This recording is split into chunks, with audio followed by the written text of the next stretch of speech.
Now, re-recording. All right, so Spectre here on the 5x5 channel here with a panel of folks having a discussion here on an assortment of topics. One of the first questions that I pose is centered around the election and where this may head, because as we well know, we're now 37 days out, this being recorded on the 27th day now of September, 37 days out. We know that they're planning on trying to disrupt this as much as possible. We know that the Transition Integrity Project is in full force. They've wargamed this out, the likes of the John Podesta, the Rosa Brookses, uh, the Bill Crystals and that. And so the question is, how in the world are they able to react as quickly as they have, just judging, for example, by the Breonna Taylor stuff, where magically U-Hauls were already in place and equipment and every bodies were in place immediately after the verdict was reached. And so it begs the question, right, of when November 3rd rolls around, we have already been told that the election will not be decided on said date. And it's highly likely, and we should probably anticipate that we'll see some level of street action, street violence, what have you. And of course, this is going to get settled in the court of public opinion, not necessarily in the legal sense. And this very well likely will take all the way to and possibly through Inauguration Day, January 2021. So I guess the question then becomes, how is it that these folks will be able to react so quickly?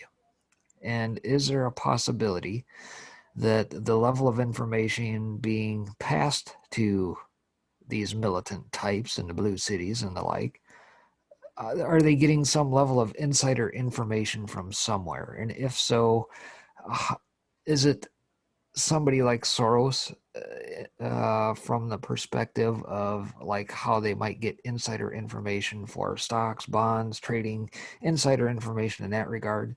How is this information being leaked? Is it being leaked? What's you guys' thoughts on that? Well, by the reaction that they had and the speed of the reaction, um, it, my take is, yeah, that there's, and we know that he's funded DAs, and I'm not saying the VA there, but he's funded DA campaigns across the nation. We saw, not to digress, but we saw what happened to Gingrich when he brought that up on Fox, right? Right. Verboten topic.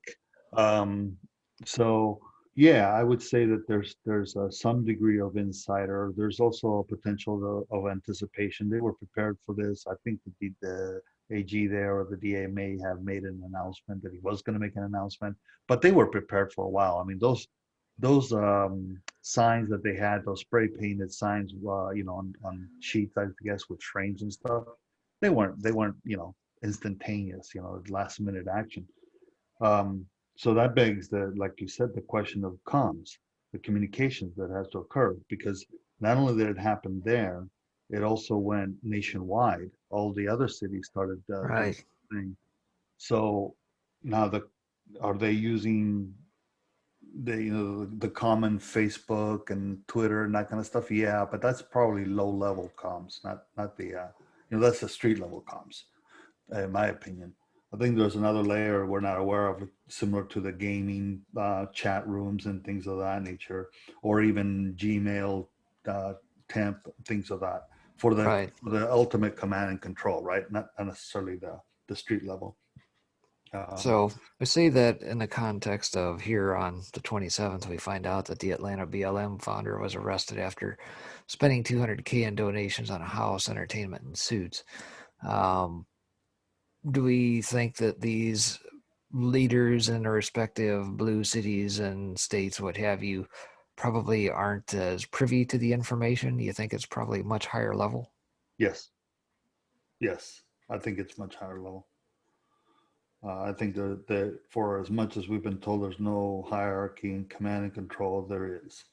Now, to a certain extent, I made the analogy at one point, um, of the Al Qaeda kind of approach that the Al Qaeda was centralized, decentralized. They got their marching directive by the fatwas and all that kind of stuff coming either from from the central players, and then the various cells were rather autonomous.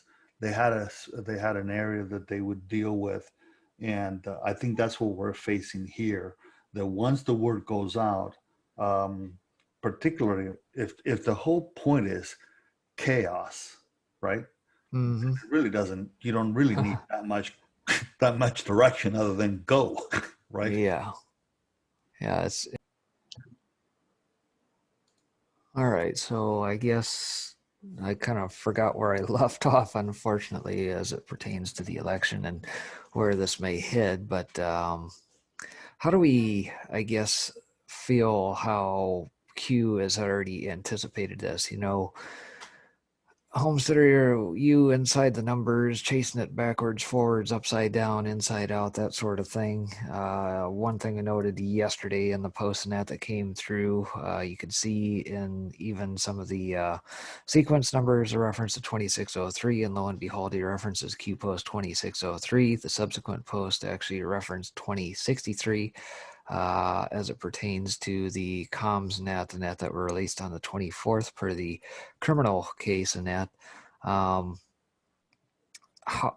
Q has told us in the very beginning that this thing, the mapping began long ago. It's Right. Even if these idiots try and do what they say they're going to do between now and election day versus, say, inauguration day, they've already planned for this, and they probably have enough of a map, let's say, built that they can just readily go pick these guys up and quell any uprisings. I think so. Again, it's the leadership cast rather.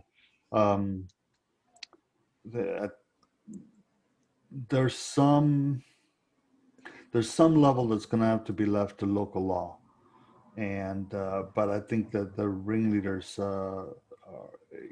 even at the street level, they're already pinpointed and they would be taken down. But I would not necessarily expect that that's going to stop the violence. Um, it'll end quicker than normal. But yeah, I think that they haven't pinpointed, they haven't mapped out. I think they have the command and control communications line. I think those are going to be severed, however they're done, but they're going to be severed, and it's going to leave the autonomous cells operating. And then if they take just a few key individuals, because it just takes the one or two rabble rousers, and you see them the minute they get challenged, the whole rest of the crew kind of scurries away, right? But once they get going, it's a little tougher. So I mean, if you decapitate the top, kill the command, in typical military fashion, the first thing you do is go after command and control. You kill that, you decapitate the leadership, then you have your autonomous street gangs, if you may, out there, and you only need to take a few of those out, and then it just gets quelled rather quickly. Now it could get really peak violence really fast, and then die off really quickly as well. I think some of the more urban neighborhoods, I'm thinking of like the Oaklands of California, which is where I'm most familiar with. Those might get a little tougher. The south side of Chicago, if it goes down that path, might be a little tougher because they're already steeped into violence, right? As is. Well, don't you think though that one of the smartest moves is when he federalized those officers, and now they're facing federal charges? Like, to me, that was one of the smartest things that he did, because they were constantly trying and accusing him of being a dictator. So he didn't want to send in, per se, like the National Guard. Right. But when he did that, federalized those deputies, that corrupt district attorney that kept letting people off, now here we have people facing federal charges. So that, to me, was a very smart move on our president's part, where he gave them that ability, and now they're facing federal charges. They can't just walk out and have Hollywood, bail them out of jail anymore. I guess if I could pontificate on that a little bit, it was a question that I was asked even last week when we had our meetup here in Illinois, and was asked to comment on this very thing, right? Is whether or not the Insurrection Act would be instituted. And it's a situation where POTUS is damned if he does, damned if he doesn't. And to me, it's a tactic to try and goad him into a reaction that they anticipate and can turn around and leverage and politicize and say, see, we told you so. He's a dictator just like we told you all along. And as soon as you start putting military on the streets, it's over. People are going to see that as a dictatorial move because guess what? We've seen that down in Venezuela.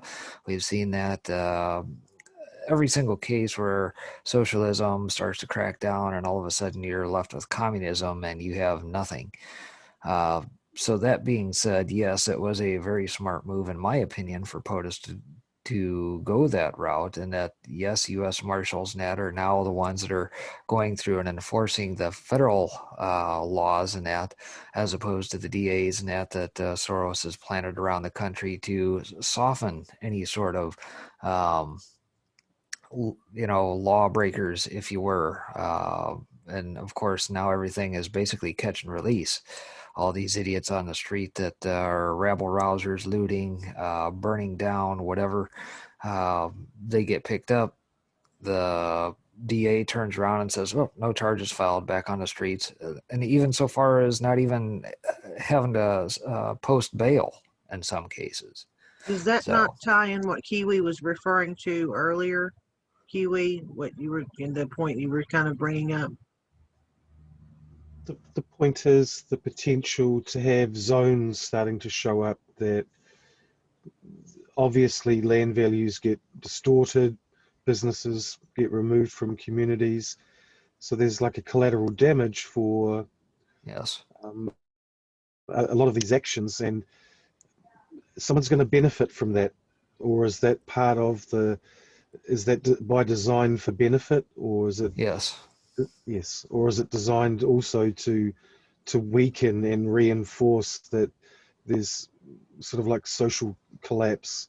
So I'm not quite sure what to say on any more than that, but there's something there that is often missed because of all the other publicity and antics that are going on. Like, I'd hate to think how much the fires have cost the states over the last 6 weeks. It must be a huge cost and home loss, business loss, land values, people's livelihoods. There's a psychological effect of all that that must build up over time. Yeah, and that can lead into another topic as well. As you notice that how the media covers it, they're trying to spin this into climate change. Yep. And the lack of effort in the media to explain that there's a lot of people setting fires as well. Right. There's definitely a lot of agendas at play, obviously this being an election season one, the get Trump scenario in play. Of course, we just had the revelations around Flynn and the family's response to it, all the stuff with all the various players that we know of very well. The McCabe's, the Comeys, the Susan Rice's, Sally Yates's, Clappers, Brennan's, you name it, and the tactics that they use to get Trump. But now, obviously, the techno tyranny as well as the biological tyranny being manifest via COVID, it's being used to the nth degree to implement a lot of agendas at once. Not only is it something, I guess, from Event 201, the wargaming that Bill Gates and all his bandicoots, if you will, wargamed out last October. But think back to what happened back in Davos at the World Economic Forum back in January. From a financial perspective, they do not want cash in society. Why? Because it's untraceable. For them to implement things like Agenda 21, Agenda 2030, every damn thing has to be tracked and everything has to be controlled, including you, all the way down to your thoughts. That would suggest the pushing of the face mask. Well, it's a muzzle, and they That's know what that I'm saying. it will also weaken people's immune systems at the end of the day. You know, we've had so many discussions around COVID and the things that they've implemented, the social experiments and that's exactly what this is at the end of the day. It's a huge social experiment. And it's a mind control thing at the end of the day, too, on how far can they go to advance a cause and the people not push back. Um, and of course, if you muzzle people, of course, you're not going to push back because at the end of the day, there's shops closing and you can't go and do this, that, or the other. You're quarantined. The very places you need to go get your supplies, your corporate overlords are telling you, well, our policy is you have Yeah. to wear a mask. Albeit no laws have ever been passed at the federal level or state levels, right? No laws, period. Right. Exactly. And so But this is the corporatocracy tyranny crap that we're having to deal with. does anybody else want to add to that? I know that hey, we've been talking about this for a few minutes, and I didn't know if Pinata had anything you wanted to add, and or TMC before we.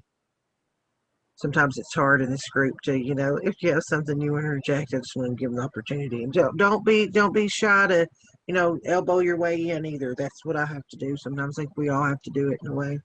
But yeah, I agree. I believe that there's a lot at play. They're turning it into the environment, Well, making people and wear face masks without any kind of scientific proof they do anything. I mean, and now people are being shamed for not wearing them instead of you asking for someone. What does it show? Now they have something called Arrested. now they're Arrested. having now they have it called mask mouth, where, here in the South it's called meth mouth. Now, mask mouth is causing people's teeth to rot, upper respiratory infections. You have these young kids getting pneumonia from smoking vapes. That wasn't happening before. What do you think that's going on? Is because while they don't have a vape in their mouth, they have their mouth covered. So, like Breaking said, their immune system's suppressed. And I just yeah, I think that it's all plays off one another, and even to Kiwi's point, how you have all uh, these suburbs with their market, the housing market's going down. You have people calling for a recession. I think that's that video you showed me the other night, Breaking, where it was Bill Maher was like, he wished Hillary Clinton had won, and you're like, are you kidding me? So well, again, they've tanked the economy. Now they're forcing people to wear face masks. Even the state of Tennessee, I can watch a YouTube video where they say, this is a brave man with the mask on. And until we get the vaccine, please wear your mask. Now, wait a minute. Vaccine? I thought it was just till we, flatten the curve. Now Right. it's until we, flatten the economy, flatten people's rights, flatten their jobs. so from an economic standpoint, as Kiwi was bringing up, there is an actual name for that, and it's called creative destruction. Uh, for folks that may be listening in or don't know too much about it, I would encourage you to go look it up and do some research around what that means. But from a financial standpoint, this is all planned. Again, kind of dovetailing back to the Davos World Economic Forum versus the deep staters. And again, even last Sunday now, when we had a conversation about this at our meetup, I had briefly talked that there was likely 3 scenarios that could take place. And the more I thought about it on the way home, I actually think there's 4 now. 2 of which are not good. One of which is good, and the other is, well, kind of a wait and see. The 2 that aren't good, you got the World Economic Forum Davos folks who are pushing for the techno tyranny and want to have everybody on a digital currency. The way to do that, obviously, hey, let's introduce a pandemic. Let's get people scared. Let's tell them, hey, COVID can be transmitted through paper dollars, folks. You get rid of bills in circulation all across the world, and lo and behold, everybody now has to use some level of cryptocurrency. And guess what? The Federal Reserve magically has a solution already at hand. Problem, reaction, solution. The second side of that is you got the deep staters and that who say, well, F that, at the end of the day, we are the ones to dominate. We're going to have dollar hegemony across the world as we've always done. And we don't care if we have to burn the whole doggone thing down to get our way. And that means even taking the dollar completely out of the equation. We will just burn the whole thing down. That's option 2. Now, the third option, obviously, is what Q has talked about, that the gold destroys the Fed and that the Federal Reserve will have to be reformed. And we've seen glimmers of hope, if you will, in that regard via some of the Q posts. If you remember right, on a Friday several months ago, Jim Bianco had the article about what is being done and how the Treasury is now tied back into the Federal Reserve and meet your new Fed President Donald J. Trump, right? And so, yes, we know that the Federal Reserve, being a private institution, not federal and definitely not a reserve, has no money at the end of the day. They shop credit. They create funds out of thin air. We know that. Every dollar created comes with interest. There's never enough dollars in circulation to ever pay any of that off. So at some point, yes, let's say POTUS gets reelected, will we see the gold reserve come back into play? Good possibility. But then I got to thinking, I says, well, what about a fourth scenario? These are things that are being foisted upon us as we, the people, the populace, and I might extend that to say even the rest of the countries and what they have to deal with in their respective countries and currencies. But I think there's going to come a time where we have to quickly recognize that we cannot wait and we cannot expect that the government is going to do this for us. We may have to create our own local levels of currency.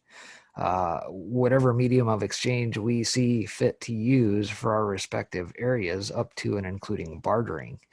And we may see some of that come to play as well.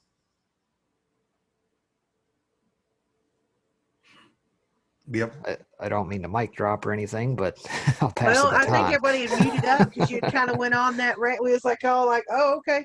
Yeah, Yeah, no, that's good. Go ahead. Homesteader. Microcommerce, right? Yes.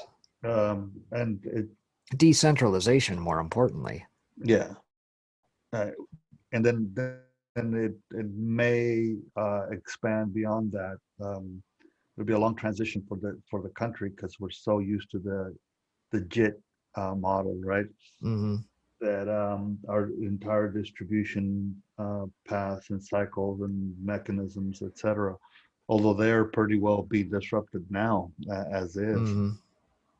I mean, when you go to stalwarts like Costco or or Sam's Club or things of that nature, and you see bare shelves, or let alone the grocery stores. But when you go to those such volume places, and you see one package of toilet paper per customer or things of that nature, it's like things that people in the U.S.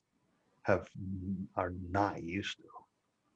Yeah, the whole thing about scarcity, right? We have lived in abundance for so long, and we just take it for granted that you can go to a store, big box store, local store, whatever, and expect that what you want to get at any given time is going to be there.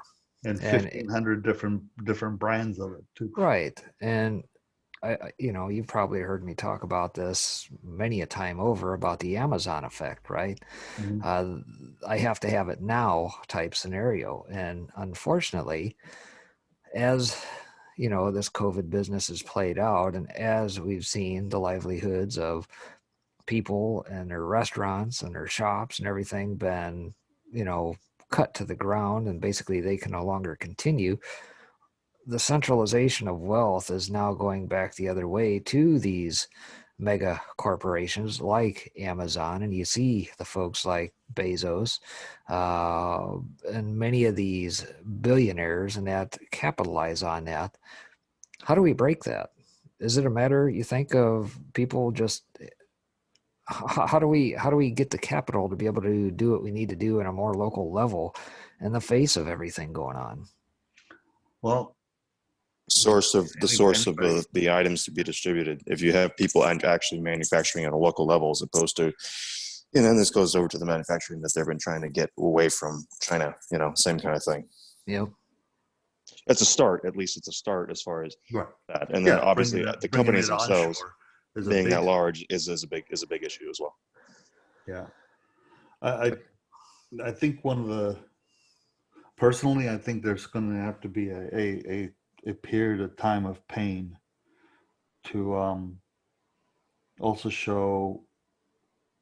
I hate it because it sounds like forceful, but it's an aspect of um, before all the conveniences and all the just in time and things Mm-hmm. prepared.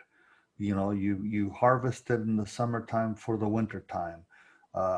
You dealt with your neighbors for what they had that you didn't, and you had that they didn't, type of thing, right? I'm not saying that we're going to go out there and back to churning butter in wooden buckets in front of our Mm-hmm. our porch, but I'm saying that level of realization, I think, has to flow through the population at some point. Like, even like the seasonal things like fruits that we have year round, they're usually, Exactly. Historically not that way, Correct. Yeah, I mean, to buy a peach any time of the year you want, when peach, you're in the middle of winter because they're coming from Chile or Mm-hmm. some other. I mean, I'm not saying that that's going to go away. I'm thinking it's an aspect of people learning to value that, so that when it does come back, we don't fall into the same pit, that we're in now. At least that's my personal opinion. But I mean, I'm biased because I've come from a background of not having, right? Yep. So value what I have. Extremely value what I have. So I guess to kind of, maybe break it down into its very basic elements. It's a matter of producers versus consumers. This country was founded on being able to produce a lot of things, and the cause and effect relationship is that we have abundance afterwards. Unfortunately, if you look at things now, everything has become so commercialized, so just in time, as you mentioned, that we have now swung the pendulum the wrong way, in that everybody are takers or on the take and are major consumers, and not a lot of producing going on. Correct. And that doesn't matter if we talk about manufacturing, doesn't matter if we talk about agriculture, you name it. And I don't see how an economy thrives when the major players on the NASDAQ, for example, are tech companies. I don't see how we're going to eat a Facebook or a Apple, or not, no pun intended, but I'm talking the company Apple here, Amazon, Netflix, Google. Correct. Well, I agree with you, Tien. If if that pain is felt, I think that will motivate the local population to engage and start to produce out of necessity. There hasn't been enough of a catalyzing event, so to speak, to really get people to think in that kind of a way, which is a very different way, where you move from consumerism to one of production of some type or another. And as production increases, there will also be a production or an increase in the need for service. So you're going to have the manufacturing base, and I use that term generically, provide a platform or a foundation for infrastructure and then for subsequent services to support the manufacturing. Without the manufacturing stimulated, none of the other things I think are going to be able to thrive, especially with the restrictions that are imposed as it relates to the new pandemic criteria. Those will all go away when people are more concerned about feeding their families. And I think we're rapidly approaching that point.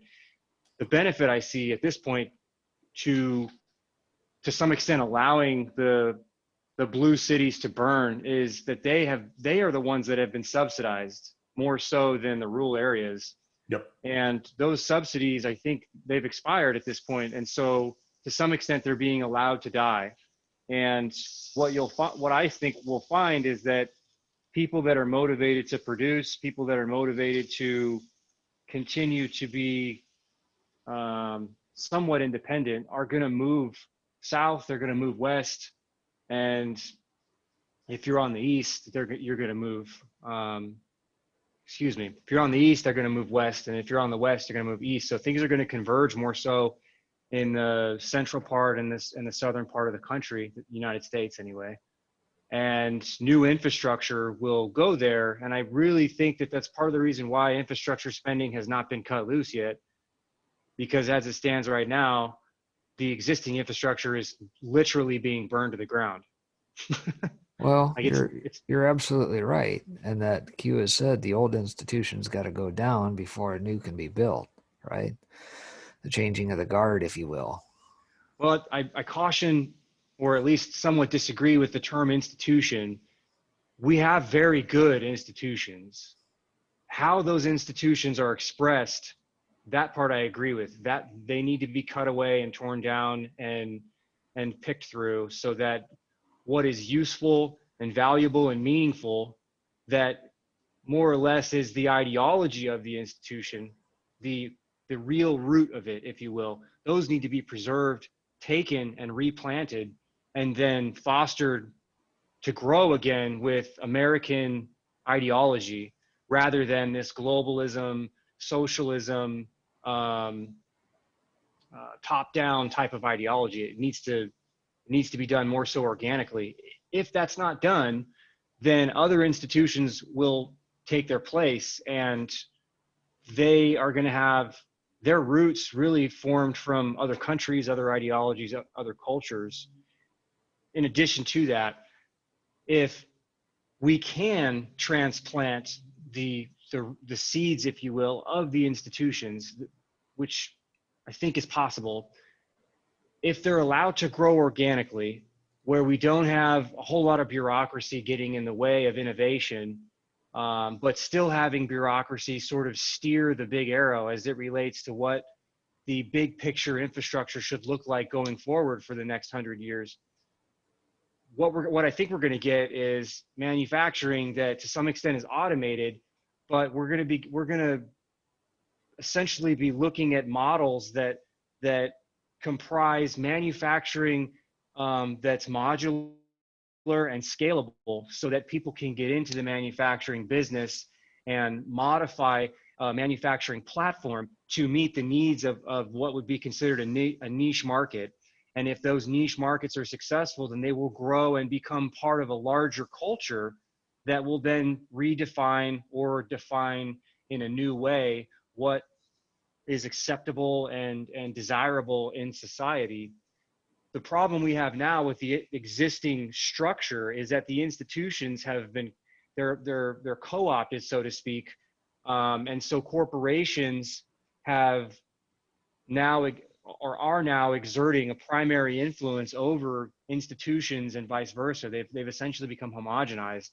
And so what we have is large manufacturing that covet and keep to themselves R&D and the choice of what to manufacture, the choice of what technologies to release, the choice of what to expose the public to.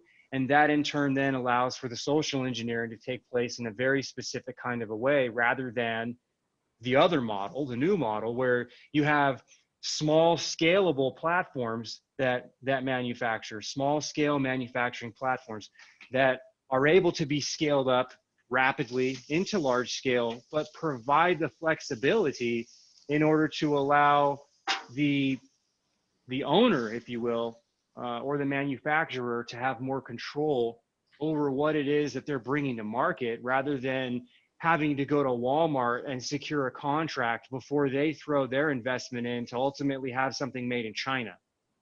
So it's this whole idea of removing the power, if you will, the fuel from the existing infrastructure that feeds the institutions, moving the institutions and supplying new fuel that is domestic. And this is applicable to any country for that matter, because every country has their own unique skills, abilities, resources, etc. And if we're successful with this, automation is going to allow the little guy to scale. And that's what's really I think, stifled or restricted real growth, real meaningful economic growth, is this ability for large corporations, monolithic structures, to starve out the little guy. And if you can't starve him out, you buy him out, and then you just shelve whatever it is, or you rebrand it as your own, and to some extent weaponize it in some other form. Anyway. Well, here's a question I guess I might ask in that regard, and TMC, you can answer this, or anybody else, is do you think we've lost a generation at this point by way of, and I hate to castigate all millennials into one pot, but with the millennials, and I'll just reference, say, the avocado toast type, are they at a point where they cannot learn and pick this stuff up? No. No. Not at all. I think that they are, because they are weak and malleable, and I don't mean that disrespectfully, we have been engineered that way. Because they are weak and malleable, they will have opportunity to integrate, and through that integration, hopefully they will find empowerment, and from that empowerment, they will become what I think humans are supposed to be: strong, independent individuals who work together collectively to create a robust social fabric that ultimately provides a platform or a lattice that the next generation can stand on top of. And then subsequently a new lattice is formed, and then a new lattice is formed, and up and up and up and up we go.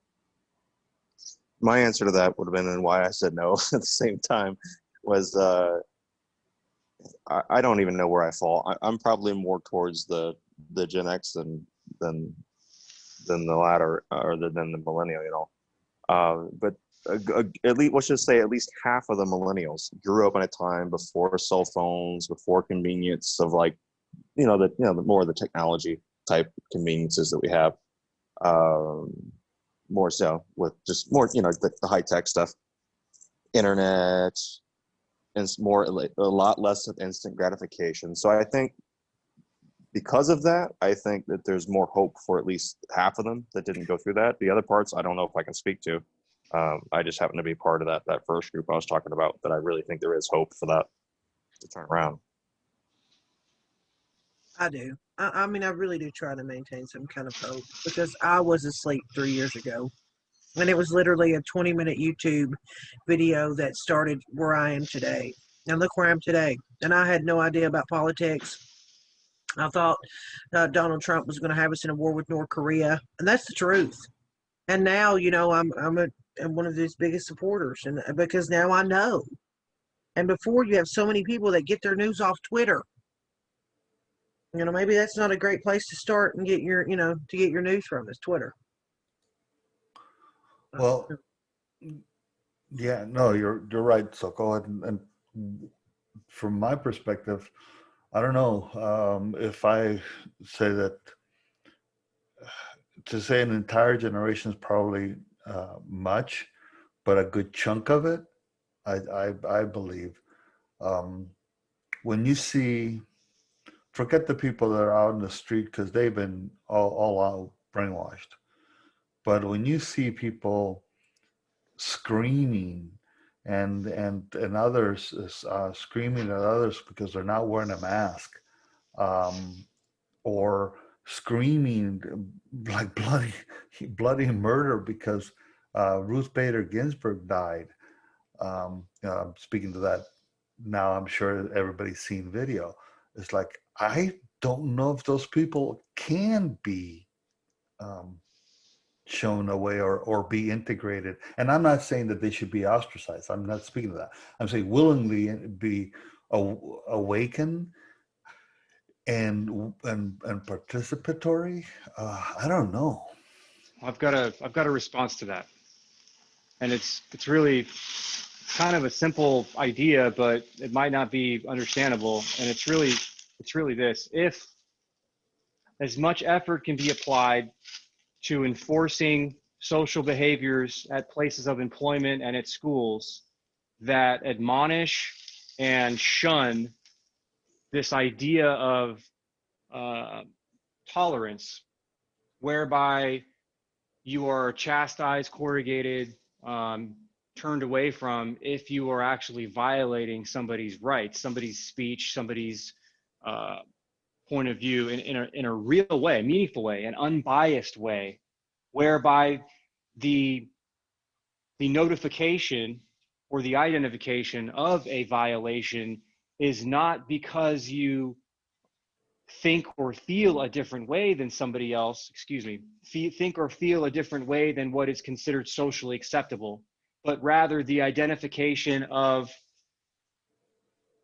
holding somebody or pointing somebody out because they have a different point of view and telling them that they're wrong, that in and of itself is identified as the problem, so that you really provide people this understanding that I am a sovereign individual. I have my own space. I have my own opinion. I can speak freely, provided it is not overtly violent or completely corrosive to what's going on. And that, I think, will take shape regionally. It'll take shape on a community by community basis. But right now, what we have is this universal homogenized culture that if you don't agree or mouthpiece what is considered the social norms, then you're completely removed from society, to the extent now that people are being fired and or incriminated, meaning false statements and just sinful type, truly sinful type behavior. Yeah, well, it's the mob ruled French Revolution off with their head before you knew they were not an aristocrat. Right. So if that can be removed and what is replaced is this idea of sovereignty, and if somebody is not providing the respect to another individual as it relates to their sovereignty, if they're not valuing their sovereignty, meaning the sovereignty of their mind, the sovereignty of their body, then they would be looked at in the same way that, let's say, conservatives are looked at today by the left. So that you would have a polar shift as it relates to what's considered socially acceptable. And I think through that process, you would get a lot of these people that, like you were saying earlier, that are crying out and screaming over just completely benign things. I mean, the fact that that is the only method that a lot of millennials and beyond, for that matter, have to express themselves, because that's all they've been taught. And education and then a culture shift is really what's needed. And I think a lot of them are going to turn around, because I don't really think people genuinely want to feel that way. I don't think they know how to feel any other way. They've found that that's what's considered acceptable, and so that's just how they act. And if all of a sudden that was no longer acceptable through fines or punishment or just a general lack of acceptance from their peers, then I think they're going to change. They changed into that. Why would we think that they can't change out? Well, when you have a school systems that are requiring parents to sign like NDAs because of the classes that they're teaching these children online, and scared that the parents are going to overhear the indoctrination themselves. And I believe I think Breaking had sent me on that a few days ago. But that should tell you all you need to know. What are you teaching my child that I need to sign a consent form? Yep. That's not okay. That's not okay. I mean, that should alarm every parent out there. I mean, I don't know. It's a little scary. I think, wasn't that you Breaking that had brought that up, where they were Yeah, that's down in Tennessee, I think. That's in our home state. Yep. Yeah, it was in East Tennessee, wasn't it, Homesteader? Yeah, well, I think it was a school district near south of the west of Nashville, if I remember correctly. But it wasn't. Unfortunately, it was in our. I think it was central region, but of our state. Yeah. That's alarming, because we live in the Bible Belt. Yep, that is very alarming. Extremely alarming. So, I mean, to think about what they've been getting away with in school for decades, and then have something like this happen, and they're so scared that you're going to hear it. Sorry, go ahead. Go ahead. I was going to say, kind of dovetailing back to a generation lost. And not to say that we necessarily have to have quote unquote re-education camps because of the negative connotation around that. But how do we propose re-educating a generation or half of a generation that has been totally led astray? I think you make Bryson Gray's music become part of mandatory music class, and you start fusing you start fusing in some of this alternative culture into how our rules and our laws and our culture is to be interpreted. That's what's missing is a rounded, well-rounded exposure of information. You have a homogenized stream of information at this point that is completely different than what a lot of us believe and think and feel. And I say add Bryson's Gray music as a joke, right? But it really, I think, illustrates my point very strongly in that over the last 3 years, there have been quite a bit of different approaches to trying to infuse Americana into culture. And it's done through art, it's done through music, it's done through dialogue, it's done through philosophy, it's done through revisiting history and providing our own attempts at interpreting what that means. I mean, that really is the underpinning of our country, is the idea of the people making their own way. And naturally that's going to shift as we move forward in time. But the reality is the fundamentals should be transcended.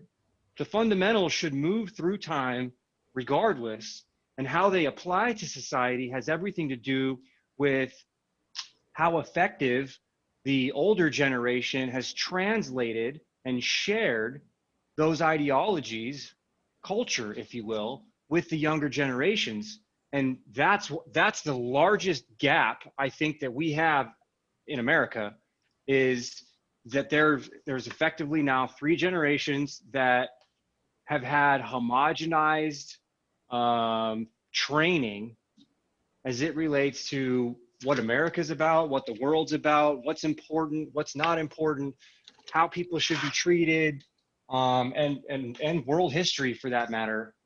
And that's one of the largest obstacles I think we're going to have, is trying to reshape the paradigm to move the Overton window back into back to a place that's a little more based in reality. Oh, well, we could Yeah. start with making sure you teach students about the Revolutionary War, knowing that this is the youngest country with, 300 years under our belt.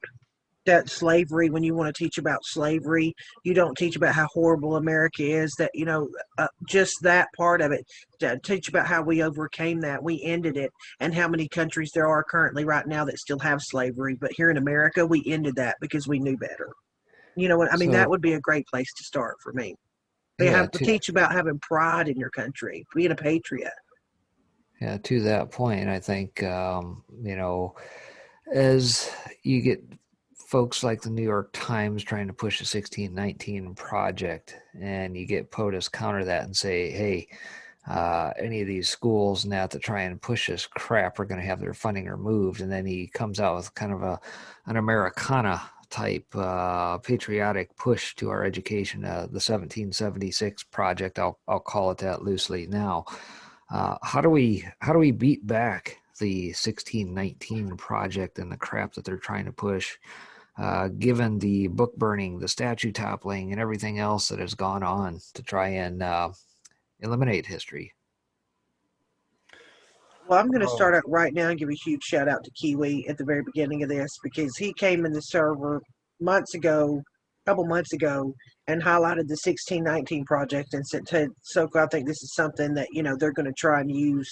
And, you know, it was before it was really even being discussed that much. And sure enough, I mean, here we are just trying to shove it down their throat. So shout out to Kiwi because he saw this coming. So in recent history, like 11 days ago, POTUS presented on the 17th, the 1776 Commission. And there was a bit of attention in that to the 1619 project and how that's being influencing what's going on. And I think that day was a marker, personally. That was a definite line in the sand towards establishing a more establishing the fundamentals back into your culture there. It was a phenomenal speech that day.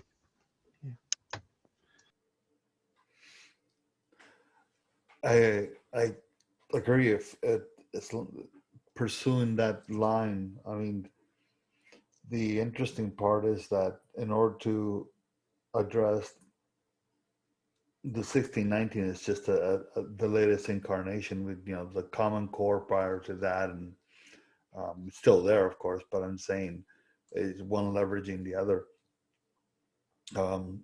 I know that we've said this many times before, and it has been said rather, but it's eliminating or drastically curtailing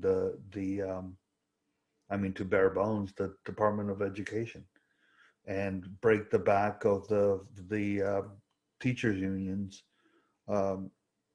and the stranglehold they have both on teachers and on the Department of Education.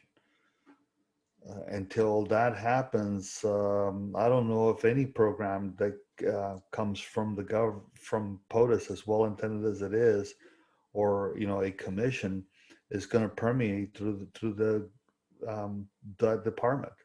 Ultimately, it's going to go from there to the states, and the states have their own level of corruption. You know, 15 little mini Department of Educations. I think it's Ironically, I just had Michelle Lentz. I'm sorry, I thought you were done. I didn't mean to cut you off. I just wanted to say real quick that Michelle Lentz had sent me a book. It's the 20th, the new edition, 20th anniversary is at the top right. It's called It's Perfectly Normal. At the top, it says over 1 million copies in print for ages 10 and up. And the pictures in this book, you know, me and Michelle had went over this before. There is 2 pages full spread of just naked bodies, from little boys to older men to built in a wheelchair to little girls. It's disgusting. And they have 10 and up on this book. And this is what they're teaching in your school systems. I mean, it's disgusting. Colored pictures, okay? It's frightening. That's why I spent so much time doing that with her, is because if people, all of the outcry, right, about cuties was awesome for me to see. I loved it. Look at, oh my God, cuties trying to sexualize children.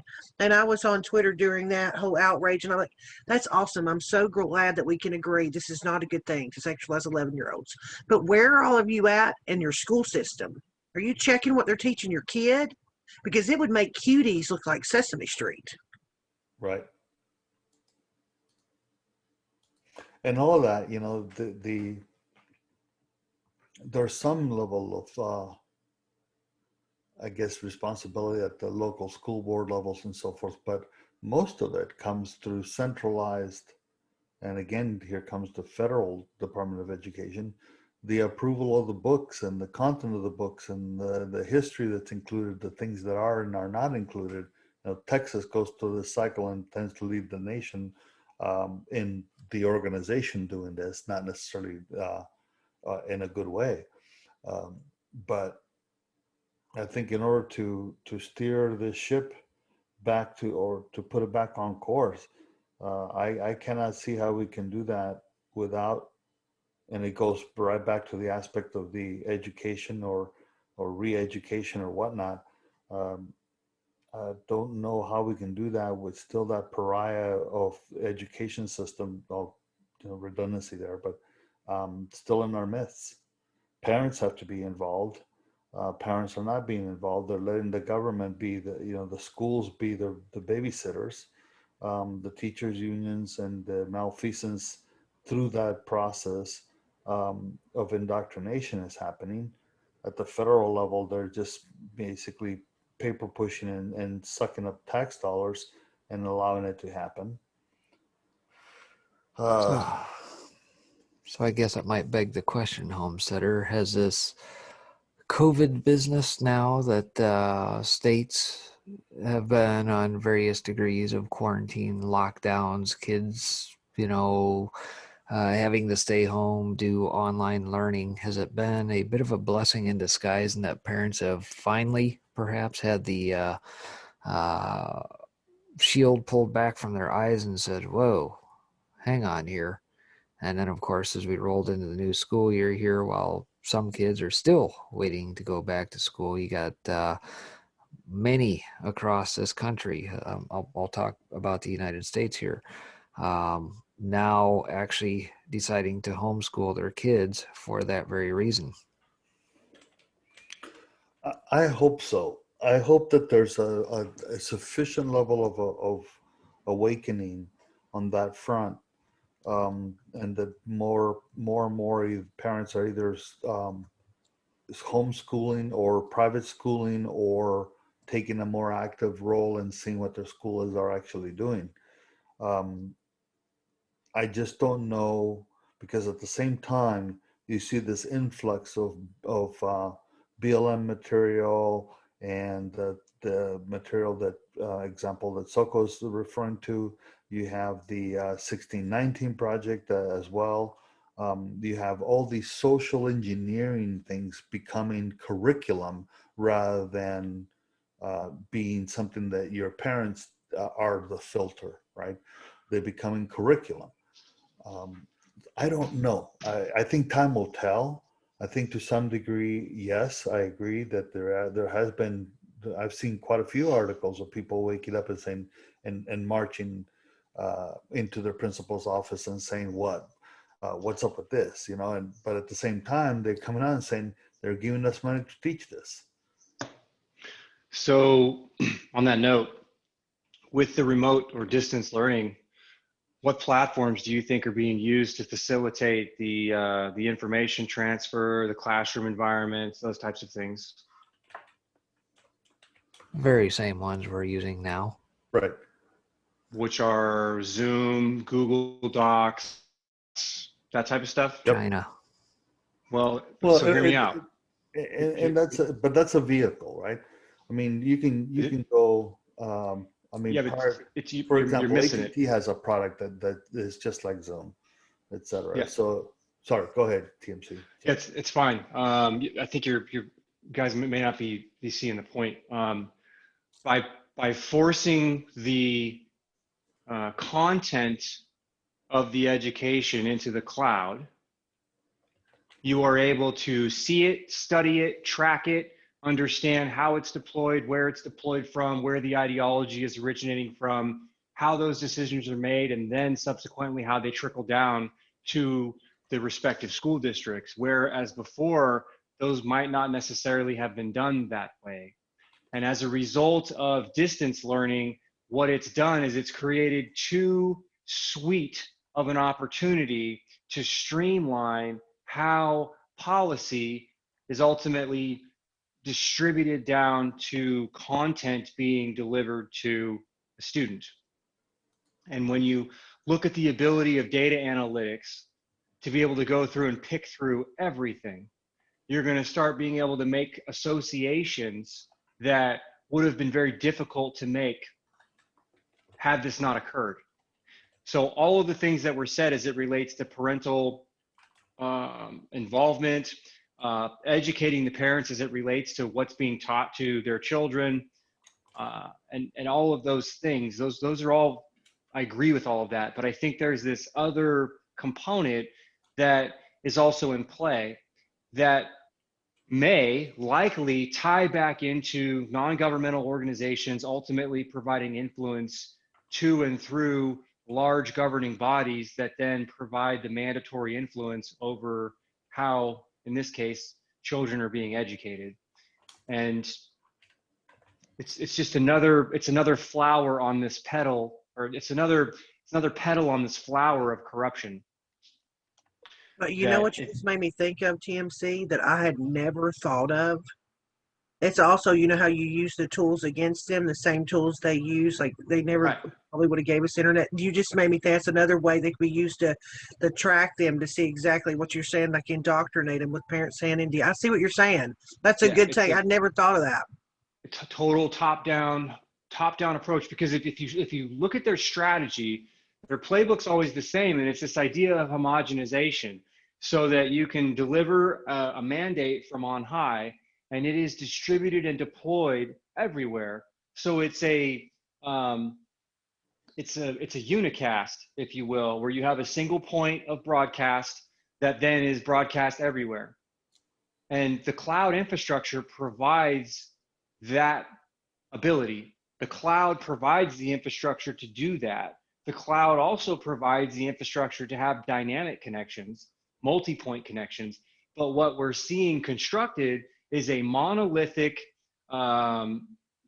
uniform type of a platform, so that institutions, if you will be labeled or picked, and from the top of those institutions, anything that falls underneath their umbrella of responsibility, they get to make a decision, and whatever that decision yields gets deployed to everybody and deployed through everything. And it is the only thing that is allowed to go through. I liken it to the, you guys remember the whole Sinclair broadcasting video that went around, where all the local newscasters just basically got fed all the stuff from Gazette and Associated Press. It's like all beating to the same drum. Is that kind of what you're getting after? I think so. I think that's what TMC was saying. Yeah. I was looking at it in a whole nother angle too. I was looking at it as, you know, how easy it is for a teachers union to protect one teacher. It's not as easy to protect 400. If you have all these teachers indoctrinated, that's why I keep trying to think, if these people use say the white hats try to use the same system that they use to corrupt, against itself, to expose, if that makes sense. Like all these parents that are now aware of what their children are being taught. The same way as the teachers union, we only usually get a report on a bad teacher, from one school. What happens when it's a massive number of teachers all at once? I don't know. That's just what I thought of when TMC said it. I didn't even see that side of it. I was thinking more, Well, to that point, in the top-down fashion, would that not necessarily eliminate the need for school boards at this point? I mean, what is the value of having them if they're kind of taken out of the decision-making role? Oh, that's a good point, too. For real. I don't know. I guess I kind of liken that to a similar scenario on the financial side, that let's say in the event we do go completely digital, what is the point of having a bank? Why do we still need local banks at this point, especially given that now you get articles out there saying that the Fed may just inject funds directly into an account with your name on it? A lot of these institutions are going to go away. So you think that'll be more like, say, a Bitcoin type of thing, or do you see it as like an implant, or do you see a combination of both? Because they're now trying to come up with this MD chip. I'm sure TMC knows all about. Yeah, certainly. It'll definitely be encrypted, Bitcoin-esque. Obviously, that came out. What's it been? 6-8 years ago or so now, so it's fairly well established, but a lot of the institutions, the JP Morgans and the like, are coming up with their own versions of cryptos and everything else.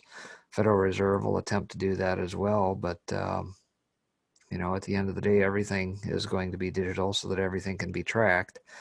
And of course, that's the whole plan for Agenda 2030 right there, and But what about POTUS? I always hear people referring, even like you, trying to put us back to the gold standard. Like, where are we at there? So do you see that, Well, that's why I laid out the case earlier about the 4 scenarios. Last week I talked about 3. Again, you got the completely digital side of things to where everything is controlled. It's pretty much Agenda 21, Agenda 2030 coming to play, where anything that can be tracked will be tracked, and you being the ultimate thing that to be controlled.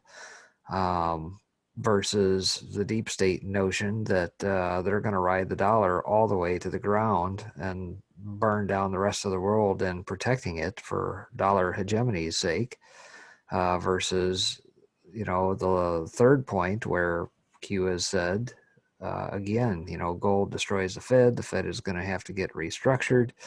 How that fits in bringing back the gold standard, we'll have to see. I know folks that still believe in the Nasara-Gasara stuff, and I quit putting stock in that long ago just because the misgivings and the things in that they said were supposed to happen by certain dates that were very nebulous and never happened. Folks that want to follow that, great. Go ahead and do that. Continue to do that research, whatever. But to me, I think the proof is that when you start to see legislation put through, like what we saw back in January, February 2017 after POTUS was inaugurated. And of course, the bill escapes me off the top of my head at the moment, that was to reintroduce gold as a standard. And heck, they've even got a committee or a caucus now in Congress that recognize that all this crap that they have tried to shove through these many $1 trillion stimulus bills for COVID, and they're like, good God, what the hell are we doing to ourselves here? We're spending like rabid fools, and all this stuff is based on the notion that don't worry about debt. This mass monetary theory, which is going to fail, is what they want at the end of the day. And you get a consortium of 6 or 8 senators and congressmen that say, no, we really need to kind of push back and have true blue sound money again. Well, and hope we're kind of closing that off. Before I forget to, there was a Q post. Q's been posting like crazy these last couple of weeks, or probably 3. And I think Kiwi had mentioned before that he wanted to discuss one of them with you guys in this meeting tonight. So if you're able to, Kiwi, do you have that like ready? What you wanted to ask or discuss? But it's really interesting how Q has been posting lately. There was a series during the 4600s there seemed to be a shift into another gear, and I'm quite interested in how TN found some of those posts during that time and how that fits into a spreadsheet. But Q was posting a couple of music tracks again, and I've always used those as a marker for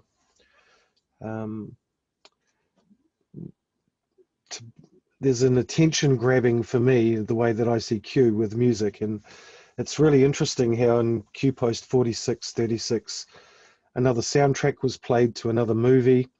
I know it was associated with a couple of movies, but the movie that gets my interest is the movie Arrival. And as soon as I listened to the music, I thought, oh, that's familiar. I knew the movie that it came from. It's something that I've referred to a lot, and in trying to understand what the principle is with the potential with a code or a puzzle, and how to potentially dissect that. So what was really interesting was 93 posts later, Q drops the Mickey Mouse clock face, and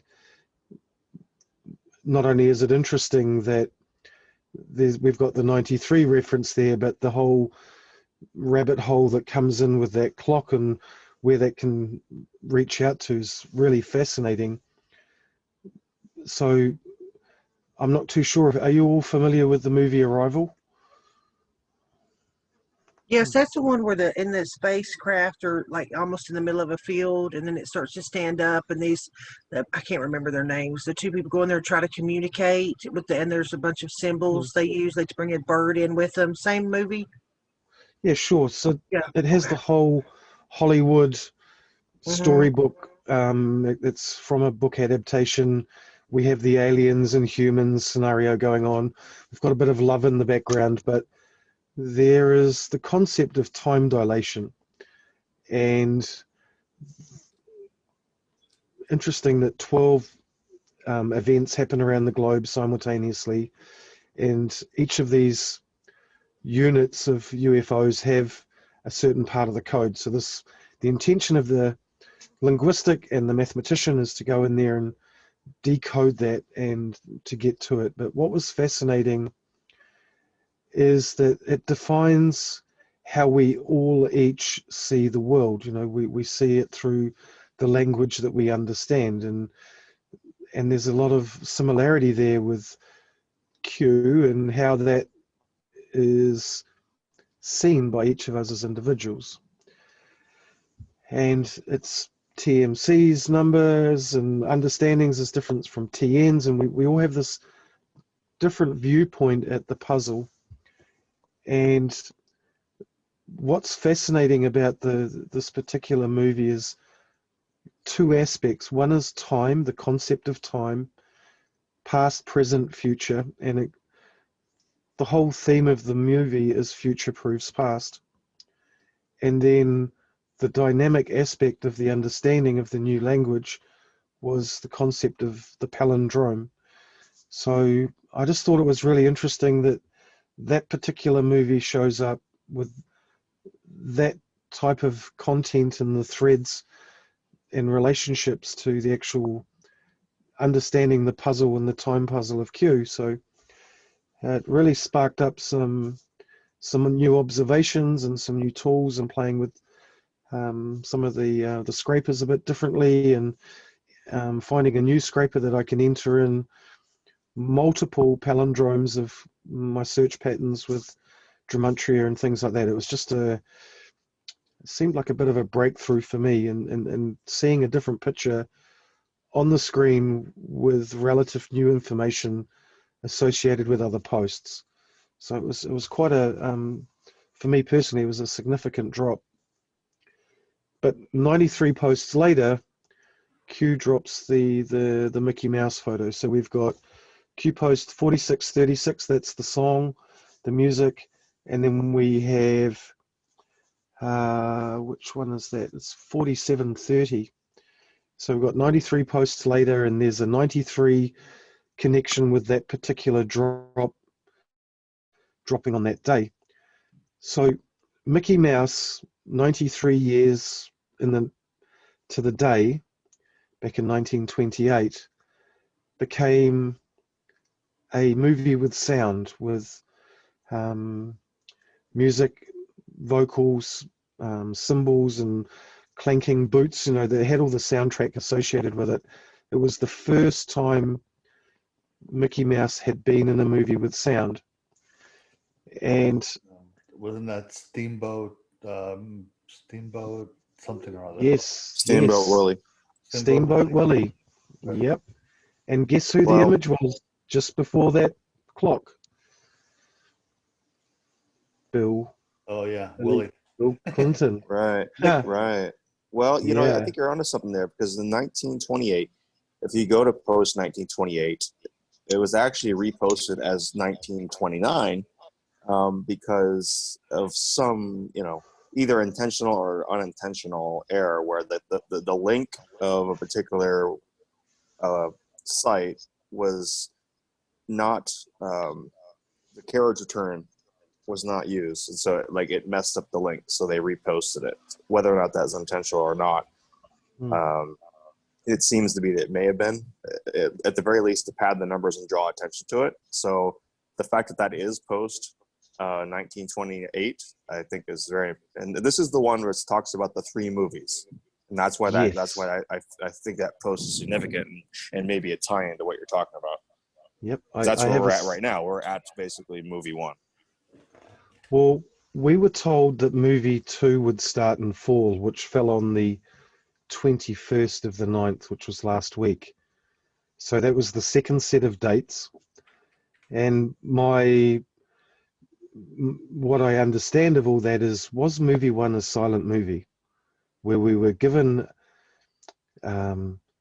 just the visuals, we've been or like the fact that we knew about it before everyone else. So is in like, a symbolic way, it was a silent movie. We were privy to it, but the majority of the world was not. Yes, it could well be. So yes, there is a connection with that post. I'm just looking for a slide right now. See if I can bring it up on the screen. I put a little screen together, just a little slide, just to sort of get some sort of visual understanding of what I'm looking at. And let me see if I can share the screen here. It's letting me do it. There it is.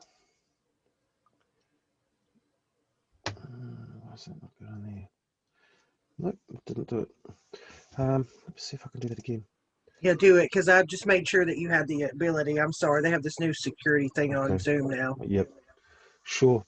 So we've got the reference of past, present, and what was fascinating was the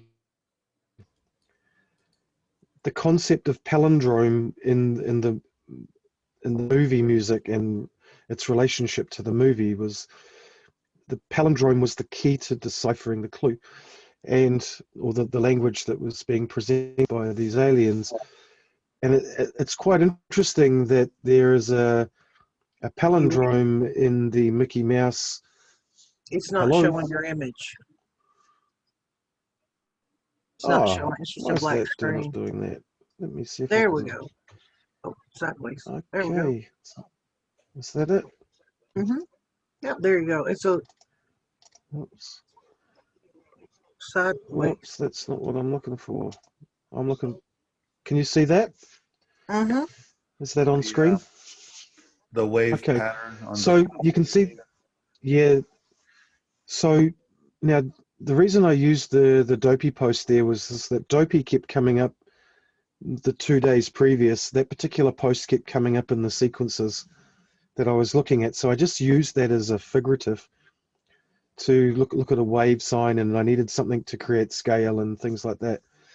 So on 9/21/2020 was the start of fall, and we've also got a 3-day period of what fall is up until the 21st of December as well. So we're going into a harvest period, potentially based on the 93 reference and the Q drops. And this may define that we may have just been heading into movie 2, which could have a lot more sound attached to it and a lot more special effects and things like that. So I was using the Mickey reference to that particular understanding of Steamboat Willie and the image that was prior. I know it's all a bit obscure, but what's really fascinating is that rabbit hole going down into where the movie was first placed. So the first movie was sort of like a test screening of the movie on the 17th of September, and sorry, it might be the 16th of September, but the actual first sitting of that movie to the public was not until the 19th of November. So take away a day because I'm in the future. So the 18th, and a lot of these dates and where we've been heading with the clock, and we've got 10/2 coming up, we're moving into that. There seems to be quite an acceleration of dates, and this bottleneck seems to be coming a little bit closer. And I would definitely say that we're in the fourth quarter if we're to use the concept of the sports game that's been going off, kickoff, start, offensive. And it would seem that it's clearly started, that we're in the start phase now. I would, from what I see from this side of the planet. So are we in the fourth quarter? Agreed. Well, Well, I mean, agreed. Is the kickoff start definitely has occurred. Yeah. Yes. Okay. Yep. And it So, definitely is accelerating. Kiwi, may I ask the numbers at the bottom of the 17 through 20 in orange? What does those represent? they represent 2017 to 2020. Okay, they're the So, decade and yeah, decade in the year, right? Okay. yeah, yeah. Um, So, and we've got 4 quarters, and we can divide POTUS's presidency up into 4 segments, 4 years. So that's where that concept sort of came from. Yeah. the reason I say that is because those numbers are also key for me and representation of individuals um, that are in the 7 photos that Q drop. Those numbers right there are Yates, Rice, Lynch, and Brennan, in that order. Also, coincidentally, and I use that loosely, um, the what I see, what got me started all the entire time, and you heard me mention this, the countdown, right? Um, the the countdown, when Q dropped it, it reached the March 18th, 19th, and 20th as -1, 0, and +1 days. So the 17th was -2, the 18th was -1, the 19th was 0, and then it went to 20, and then started ascending. At that point, you had 22 days from the start of the countdown and +1 from the end of the countdown. Um, it jives because also when you're looking at the aspect of what you were showing here, and you were talking about the the I forgot what it was that led me to look up a particular Julian date, which you mentioned was 239, right? That leads us to August 26th, which was the 3rd day of the RNC, and there was only one Q drop that came in that day, and that was 4627, which had the pentagram and the satanic symbol for the DNC logo, the Democratic Party, Democrat Party 2020, D20. That drop came in on that day. That's from what you were referring to. I was tracing it, and the reason. Oh, and why did I go to 239? I beg your pardon. The Q drop 1928 and 1929 that was being spoke to before. The delta between them is 2 minutes and 39 seconds. One was dropped at 0800 Eastern. The other one was dropped at 2:47 Eastern daylight. No, at that point it's Eastern Standard. And no, I beg your pardon, it is Eastern Daylight. And so I looked at the delta, which wouldn't matter if it was Eastern Standard or Eastern Daylight at that point from a delta point of view, because it wasn't a cusp of the change. And so 239 taking me to Julian 239 of this year. I found that pretty interesting because whenever I track something that points to one single day to a single Q drop, it has significance. And then if you look at those Q drops, it says who signed page 380, 89, 90, 91, 92 type of thing. And you start with Sally Yates, who's the signator of the FISA.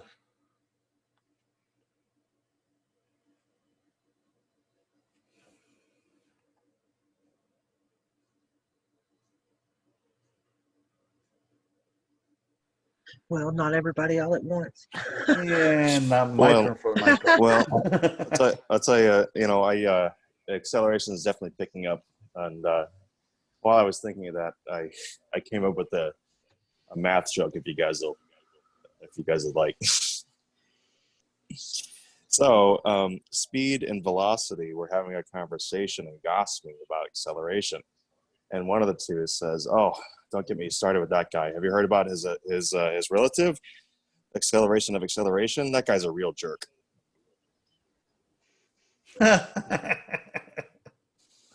Oh man.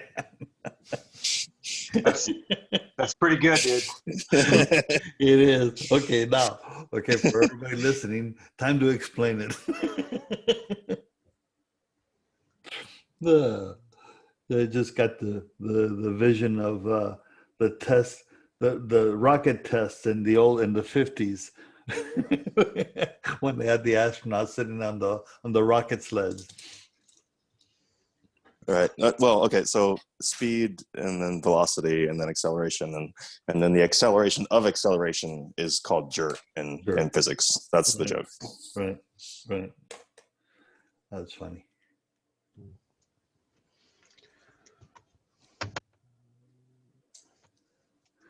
Well,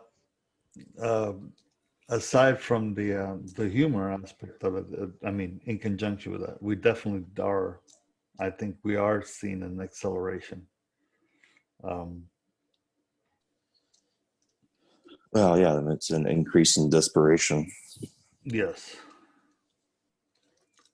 So something else that showed up, I'm a bit obsessed with the Mickey Mouse photo because it's full of symbolism. Pretty clear that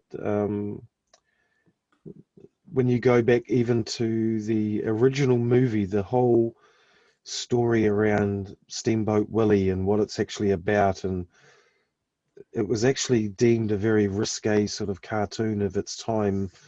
Mickey's really violent towards animals, and there's a bit of mayhem and sexism and all sorts of carry on going in there. But what was really interesting was the JPEG, how that showed up. As soon as I saw it, I thought, that's interesting. So we've got 61, lowercase AI, uppercase B, lowercase q, uppercase OMPAL. I thought, well, that looks pretty similar to something, but there's 3 or 4 different characters in there that respond to me in the way that I see a lot of the digits. We've got the 61, which is QAnon. We've got AI in lowercase, and then we've got the letter Q, lowercase as well.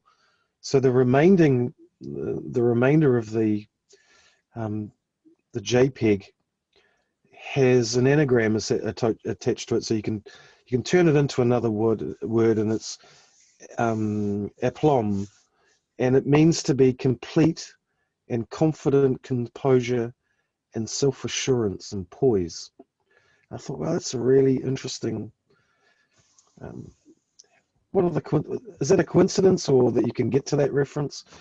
It was quite interesting that there was the JPEG was probably the first one that really stood out as an obvious.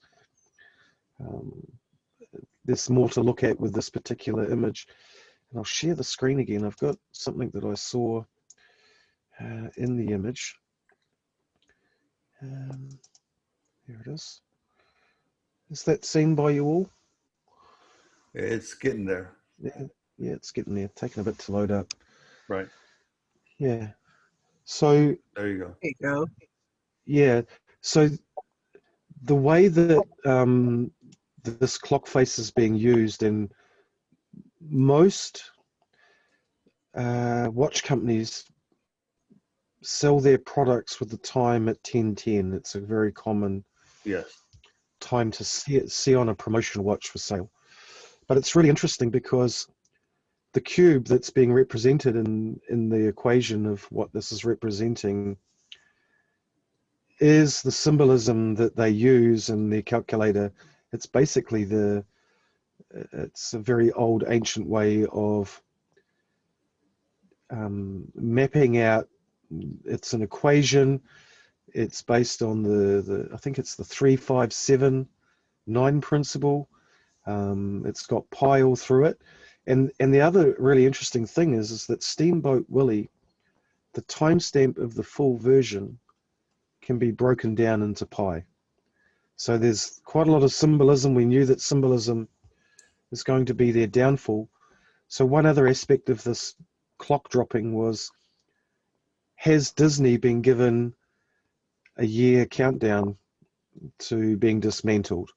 So in its 93rd year, and we know how important that number is to a couple of groups out there, did Q call it out that it's going to be all over within a year?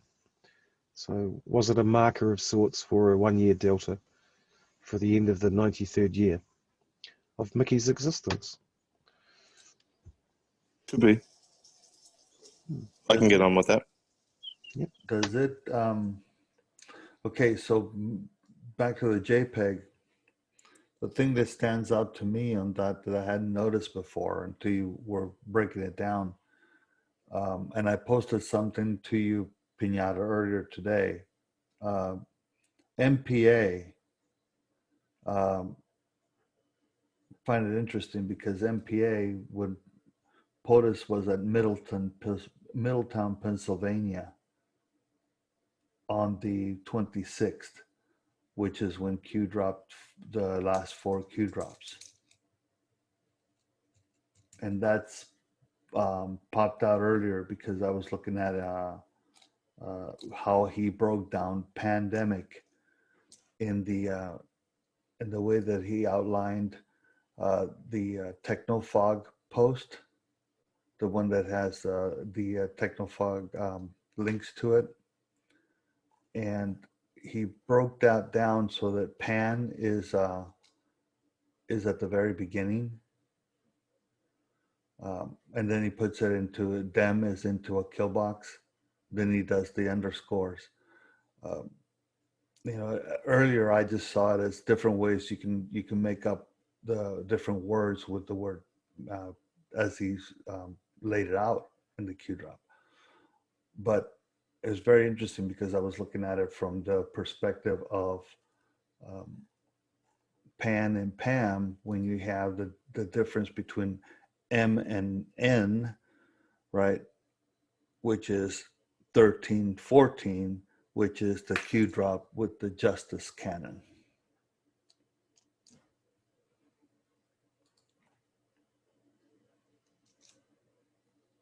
So I'm referring to Q drop, let me find it here. Q drop 4763 that has the Technofog tweet in it.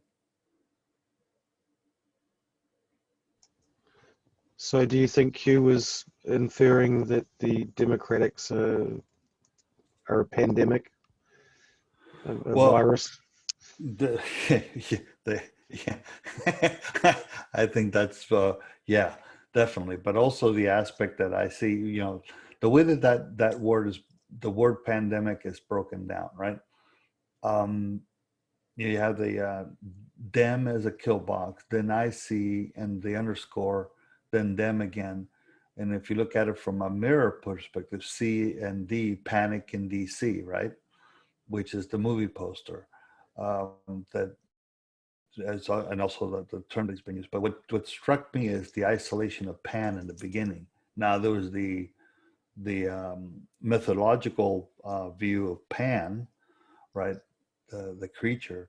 But in this particular case, it just struck me that pan and pam and Modus, and from a mirror perspective, POTUS was in Middletown, Pennsylvania. And that was on the 26th, which is 2 days after this drop.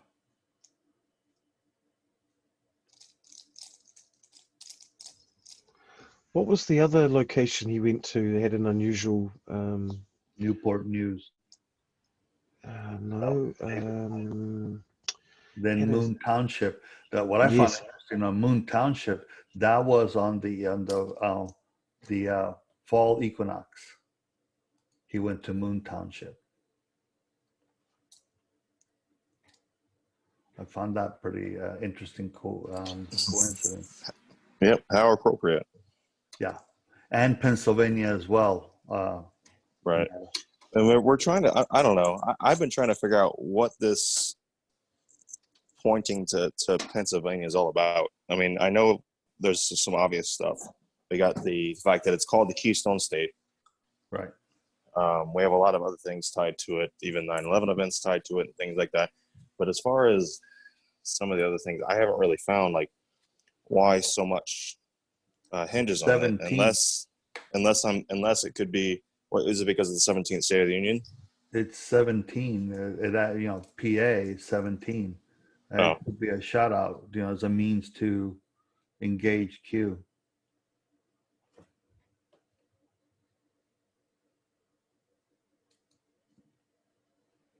But I've been keeping it, not looking out for it, but in essence, since you and I talked, it kind of stood out. When I see it, stands out, and the coincidences to it is, I don't know, numerically speaking, the last set of rallies, peaceful demonstrations, peaceful protests, have been very interesting from the town and the state that they're in. Not your normal. Most of them are relatively out of the way until you get into, maybe Fayetteville is pretty in Jacksonville, of course. But I don't know. It just stood out to me because you have that, and that's the last time the Q came about, dropped 4, right? And then went dark, and in between that, there was a dark day. And very interesting dark day to boot. From a perspective of, again, the way that the numbers pan out. Let's see here if I, where is it? Darn it. So something else that came out of the timestamp on that watch. So we had the arms at the position of 10-10 or 10-2, whichever way. So we had potentials for JB, John Brennan. Yep. Now there's also another JB as well, which we haven't talked about much. And when you look at the succession of images that showed up prior to the watch showing up, so we had that theme of Clinton, Prince Andrew, we had the Harvey Weinstein, Ghislaine, and he didn't hang himself in that photo. And there's a JB, Jean-Luc Brunel, who is the procurer of the underage girls for Ghislaine and Epstein. So I thought that was interesting.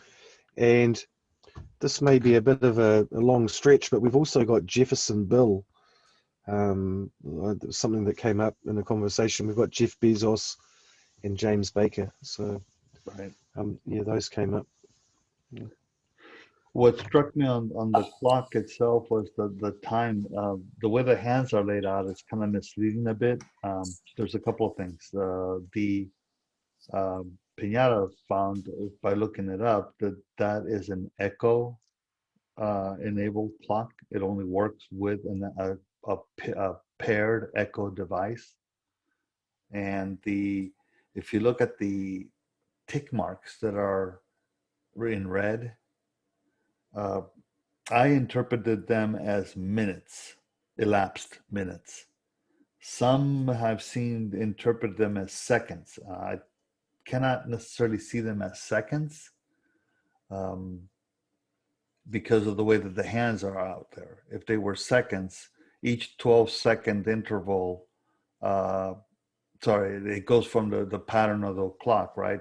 So the rotation of the, if you may, of the second hand, even though there's not one there, to the minute hand, to the hour hand, it's like 12 minutes have to elapse before the hour moves 1 tick mark, 1 minute tick mark. Conversely, the same thing on the seconds. So I can't see those the red indicators.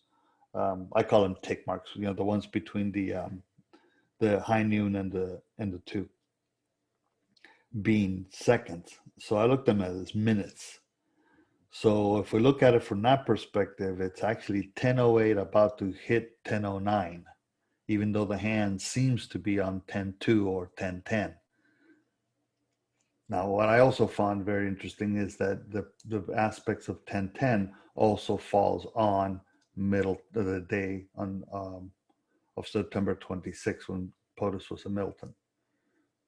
From the perspective of how I track, that also falls on 10/10. That also comes up with the sum of the Julian and the other days is 10/10. Now, where I was saying earlier about the timing, so Q drops 4 on this 26th. The last drop of the 25th was the reference to never bring an arrow in a quiver, and then the LOSBR, right? The last drop of the 26th was the AC-130 gunship again. What I find interesting there is that both of them are lasing oriented munitions deployment. One of them is the missile that either can be lased or it follows a laser beam. And if you look at the video from the AC-130, the target is being lased before the gunship and the UH-60 attacks it. So in both cases, they're being lased. You have both of them being the last drop of the day. And the interesting thing is that there were 6 prior instances of the AC-130, and there was a 7th that actually was a YouTube video versus the military channel. So now you have the last one that just came in on the 26th was 707, 7 of 7. And there were a total of 7 in total, like I said. So then you take the deltas and you start working your way that way. Pretty interesting that it ends up pointing to the same period of darkness and the elapsed time of the darkness. And then it goes into, if you look at the last delta of delta, which is Pinata, you and I look at that, it also points to the same set of numbers that I was telling you on the 17, 18, and the 18, 19, and 20. It points to the same set of numbers. So just as you were saying 777, so there is another word that can be created from the anagram within the JPEG, and it's a place in Portugal called Pombal, Pombal. And when I did the wiki search on that, it gave out 3 dates of significance. One was 1751, 1755, and 1777. And one was a revolution, one was a very large earthquake, and the second one was a not so severe earthquake, but it was a very interesting time. But so 1751, those 2 numbers are important in Q for me. We've got 1755, but the 1777 was an interesting date because the date that Mickey screened to the wider audience over multiple movie theaters was on, I believe it was either the 18th or the 19th of November. Now that was the same date as the revolution. So there was a date connection to the movie, but in history represented the potential of a date connection to historical event, which I thought was pretty interesting to the day. And there was one other aspect of that, which was QPost 1751 is the peace through strength.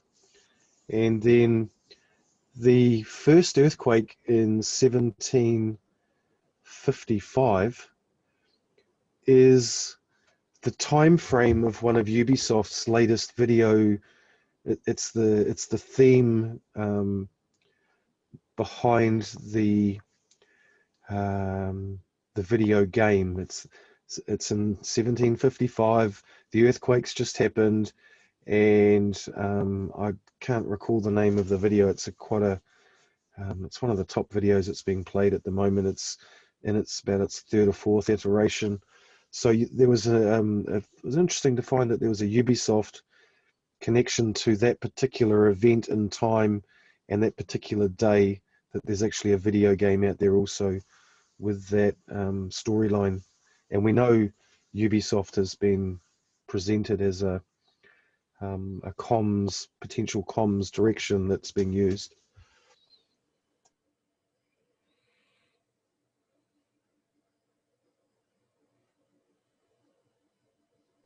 Whoops, I either dropped the mic or I'm confused everyone. No, No, people are just sitting probably back and kind of processing. Happens during Q post with such a group of intellectuals. So please don't. We're all used to it. They're all used to them saying something and then it just kind of going quiet for a second. TMC, So- you've been quiet. You have anything to? Oh, sorry. Go ahead. It's just interesting how that rabbit hole kept going and kept giving nuggets of I'll call them like little confirmations. There were date connections, there were storyline connections. We know that Disney and its overreach and its ownership of all things MSM and how the tentacles of that one company have a huge reach globally. There was some very interesting posts there. The other one was the prayer. I can't quite recall what post number that was at the moment, but that was a really fascinating post to show up at that particular time. Yeah, you're referring to the what I call Sundays. the Supreme Commander prayer. Yeah, so that dropped before our second set of dates. That was like that was 4739. 39, yeah. Just to shed a little background on that, it was interesting because we were having our Illinois meetup last Sunday. Q decided to start posting during that time frame, and I had the opportunity to read the post at that time. And of course, there was just a little bit of a gap between the two, and we had some conversations in between. And one of the guys, being a Marine, was talking about spiritual warfare and got into a whole bit of a diatribe. And then lo and behold, that particular post came in right after. And I had a little trouble actually getting through that at that point. What do you mean? Actually trying to read that prayer without getting choked up after the conversation we just had. Yeah. It was just quite coincidental. May I show you guys something about that? Go ahead. There's a little more to it, but I'm just gonna, without going into the other stuff. Well, let me show you this. All right, so this is you just remember, you just let me know, okay, if I need to take a pause on anything else. Yeah, Sorry, no problem. I'm not. That's why we're going to not go off of the slide. So the prayer comes in, and this is it. And what struck me was the use of Supreme Commander and Protector. So I was going along and looking at it and so forth. And Radical Moderate, this was a hat tip to her, found the reference to that. This particular prayer is in this website. It's a Bible study tools, right? And here's the prayer as it is in the website. And what's interesting is that the 15th spiritual warfare scripture reference is 1 John 5, 4-5, right? 4 through 5. And so when you look at it from a numbers perspective, right? 15, Flynn, 1 is POTUS, 41 seconds apart from each other are picture 4 and 5, which is Loretta Lynch and John Brennan. The 15 one, those are the player numbers on QMAP. Yes, I'm sorry. You're correct. Yeah, I should have mentioned that. Yeah, QMAP player numbers is what you see in red, and 40 which is, this is why I was focusing on the 17 through 20 that you had, Kiwi. Here you have 19 as 3119 as Laura Lynch. This is her class photo as it appears on that Q drop. Here's 3120, John Brennan, his class photo. What I refer to them as class photos. They're official photos from when they were in office. And he's player 40. And if you go up here, the epoch sum of this particular Q drop is 40. So you have the 15th referring to this. I guess in that regard, that's goes back to what I decided to cover last Saturday night, a little bit of a backtrack to 4709 through 12, where Q just highlighted the single liners: Julian Assange, Yep. John Brennan, Seth Rich, Guccifer 2.0. And literally 20 minutes into my broadcast last Saturday, boom, everything went dark. Q posted as I was coming back up to get the stream restarted Saturday night. And it was right in the middle of going through whatever articles that had actually come through over the course of last week now, not this past week, but the previous week, pertaining to Seth Rich, Julian Assange, John Brennan, and of course, now after that, and you showing me that, what was a major revelation we got about Brennan here this past week? Yep. I covered that article last night and a little bit on Friday's show. Paul Sperry's Real Clear Investigations article. It says, hey, it was actually John Brennan who made the final edits to the ICA. So and so continuing on, and it ties into this, and General Flynn. So you could say, okay, the 15.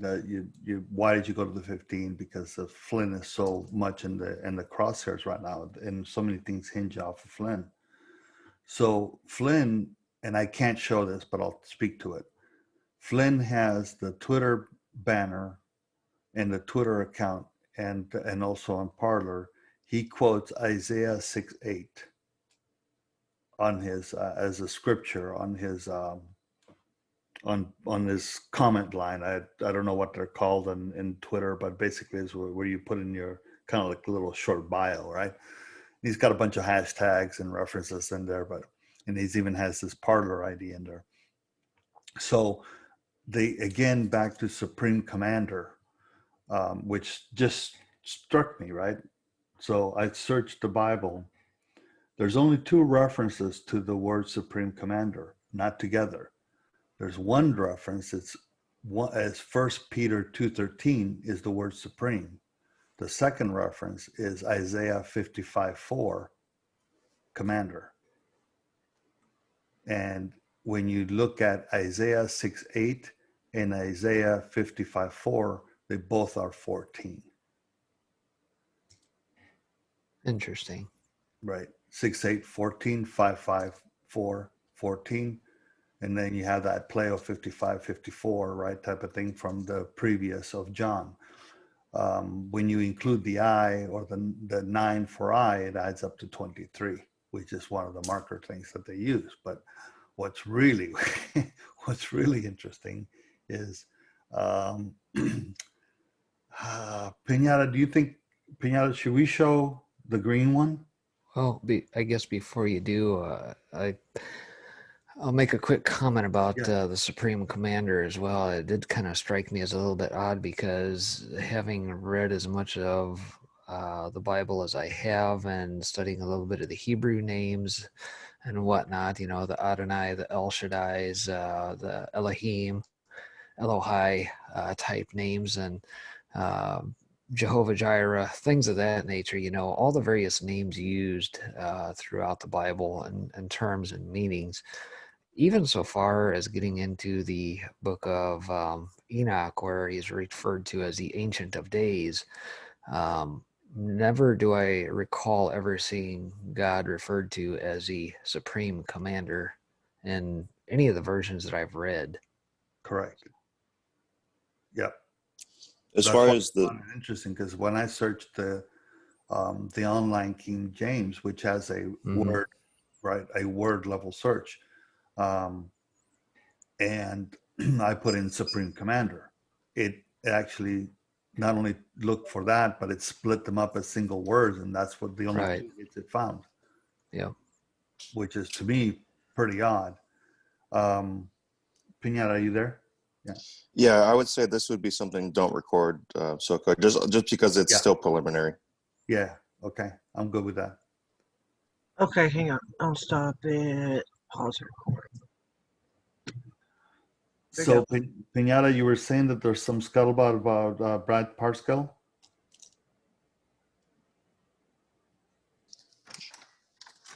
Yeah, a couple hours ago, I guess it was reported that there was some kind of an incident where it's pretty murky. You know how these things go, but at least there's some reports of potentially his other family or wife calling in and saying that he had basically barricaded himself in his home and was threatening suicide with a firearm. But apparently he had been taken and is now hospitalized without incident. So I don't know what the details are, but considering that we may have passed through what Q had kind of potentially called out as suicide weekend this weekend, surreptitiously, of course, not calling out directly or using the phone number or anything like that, Right. that may have been like a dig back at the other side as far as, moves and counter moves of just kind of bragging and kind of doing a, nah, nah, nah, nah, nah. Like we, we're still here and we're still going to fight back and we're not going to give up until the bitter end kind of thing on the other side. Well, I guess along those lines, one might question even somebody like Susan Rice. I think she semi-anticipated that she was going to be the running mate to Biden, having sold off all of her Netflix stocks. Mhm. And of course, you look at what's been going on around Netflix because the cuties business, and now there's a lot of heat being brought against them. I heard just today on the radio via Mockingbird Media News on the radio that there's petitions for the people going to the DOJ and opening an investigation into Netflix. And so would that entail and potentially ensnare folks that sit atop the board of Netflix, like the Susan Rice types? As Q said, some of these folks are going to take the easy path. Yeah. Yeah. Well, as soon as they start getting tighter and tighter to, let's say generically, the trafficking subject area, yeah, it's going to get nastier and nastier, worse and worse for these people, as it should, as it definitely should. And I guess to that point, if anybody has ever followed the financials of Netflix, I don't know, frankly, how in the Sam Hill they stay in business without dark dollar funding. Because any company, Homesteader, Pinata, SoCo, TMC, Kiwi, if you open a business, what is one of your prime objectives? Obviously to satisfy customers, but in order to stay in business, you have to Profit, make revenue. a profit, right? Isn't that one of the key things about being in business, is to make money and potentially reinvest, pay your employees, provide. We'll make it up in volume. Well, yeah, that's my point. But Netflix has never ever turned a profit. It's just a cash burn machine at the end of the day. It's a product of InQtel, the upbringing of all the tech companies and that the clowns and that invest in for their purposes. And so it begs the question, is this going to ultimately bring down Netflix in the end, or will it continue? I don't know. Yeah. Well, if it starts peeking under the covers, I could definitely bring it down. And it's kind of funny that they brought in the Obamas, and then I think Rice bought in first, then the Obamas came in, right? If I remember right, yes. Yeah. So, I mean, that could also be massive cover. Yeah. Protection cover, Well, it shouldn't be lost. You can't touch you can't touch him, right? That kind of deal. It shouldn't be lost on anybody either, folks. For those that might be listening here, catching this after the fact, the tech companies that are leading the NASDAQ right now are semi-affectionately known as FANG, as if to be a snake. Facebook, Apple, Amazon, Netflix, Google. And so what do we got to do when we take out evil? You decapitate the snake. You take its bite out. Yep.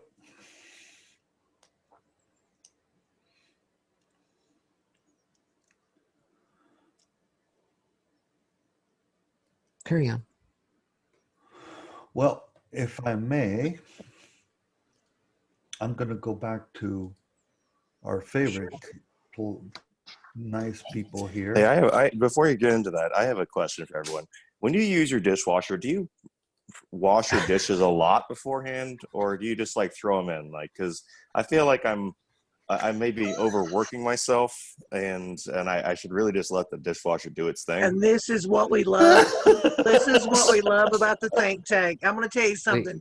It depends on the dishwasher, Pinata. If you've got one of the newer ones, you can throw them up and they're pretty dirty, and it does all the work for you. If it's from Unless 1987, it's something that's like caked on cheese, Yep. I'm assuming it's going to come off. Yeah. We now interrupt this think tank for a brief Hey, I commercial love on it. Maytag. Well, I'm love it. asking because I'm doing it right now. I'm doing my dishes right now. I know I'm like, I want to be done with this, and I'm pretty sure because there's apparently been some kind of an influx of videos of people putting GoPros inside of dishwashers of like seeing how well they're doing, and I'm like, oh wow, you can just throw that. Okay, all right. This isn't just Q post. This is like dishwasher Hey. advice too, y'all. I mean, we are all encompassing. Fist up. All right. You're Well, I think I got my Maytag answer. man. I'm going to throw everything in, and we're going to do a little experiment. Exactly. Yeah, we've got to throw a few moments of brevity in some of these subjects. I know, Rinse out the stuff. next- Of course, like rinse out stuff if it's like Katie with barbecue, because you don't want it. You know what I mean? Just rinse that stuff out, but you're fine. Next thing we'll know is we'll see Pinata's the new Maytag man. There you go. That's Um, hilarious. Well, I have a European model, and mine uses. You got a Bosch. Bosch. It doesn't have a grinder in it. American dishwashers have like a built-in garbage disposal in them, but the European ones use a superheated water approach to break down the food particles. I typically do some heavy stuff removal, wipe it off type of thing before I put them in, only because it's just the aspects of food particles down there, right? That's about it. Exactly. And it comes out clean. I've had caked on, when you kind of bake something with ragu on it, right? Okay, for those of you, not ragu as the brand. Ragu is Italian for pasta sauce. Not that we're advertising for any of these corporations at the moment. No. Yeah, sponsor. Pasta sauce is called ragu. You said all you want to. You said all you want. Yeah, and listen, and it also helps when it pumping out the water to generate the clean water, that filter in there if you don't have a lot of chunky stuff, for it to have to deal with. Exactly. So there you go. Now you got advice from multiple ends on dishwashers. Just a little sideways road. We're always here to help one another. Teamwork. Yeah. And everybody out there listening in. And now back to Q Post. Yeah. And if they tuned in now, it's like, what the heck did I tune into? So earlier I was talking about the last Q drops and the lasing, right? The laser beam aspects of things. By the way, was that a misspelling on Q's part? On Quiver, you mean? On this one? LASBR? No, it's actually an acronym for this type of. It could have been double meaning, but it's actually interesting that I found it interesting that it's an actual acronym for line of sight beam riding. Ah, okay. Yeah, LOSBR. My bad. Right. And so a couple of things that I started to do is, similar to not gematria, folks, just using the simple, it's called English ordinals, but it's basically letter to number conversion. And so that's what the acronym comes out to be. But this is where I was referring to that. As you can see here by the arrow, this is the laser tagging of the target that later on the gunship and the UH-60 attack, right? So here it is on 4776, which was the last Q drop of the 26th. Here's the last Q drop of the 25th, the day before, 4772, which is this guy. So there's to me, a direct connection. So this was the 6th of this particular URL, which is the military channel, right? Videos. But there was an earlier one that the Q posted, which is here, 4126, which was from a YouTube channel. So that's it right here. So one of the things that it says, this is 107, this is 707, this is like the 6th of the 7th. So I started doing my normal thing, and I said, well, if this is 107, that's very close to 17.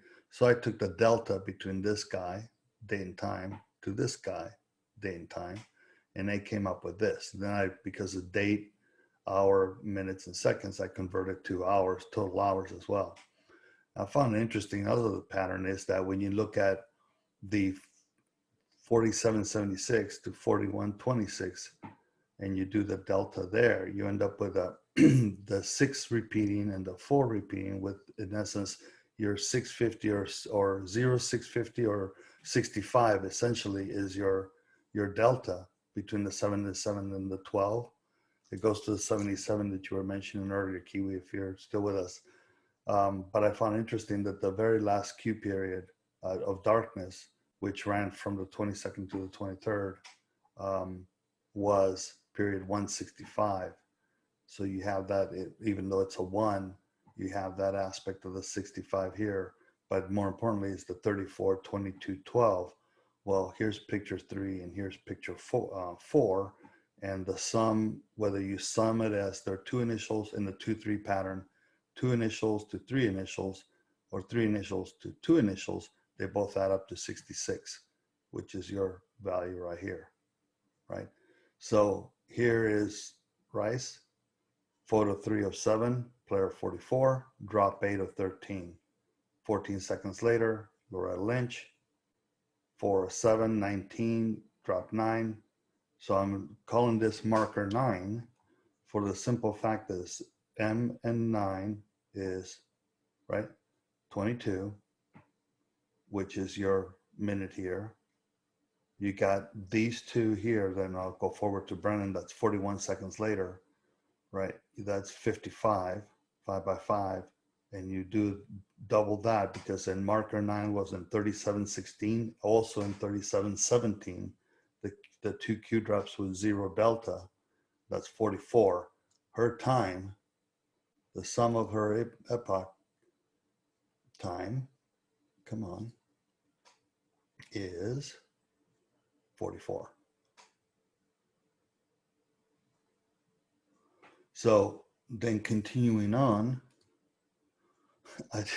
it goes even more interesting. So I took that delta, and you can see here it's again in hours, reduced it to 1844, and then one more level. And you got 1844. You have 41 is the delta, 44 is the epoch, and 18 is the drop. She's 34, 3118. She's 44 in the epoch, and he's the 41 in the delta. You take the ultimate reduction is drop, drop, drop, right?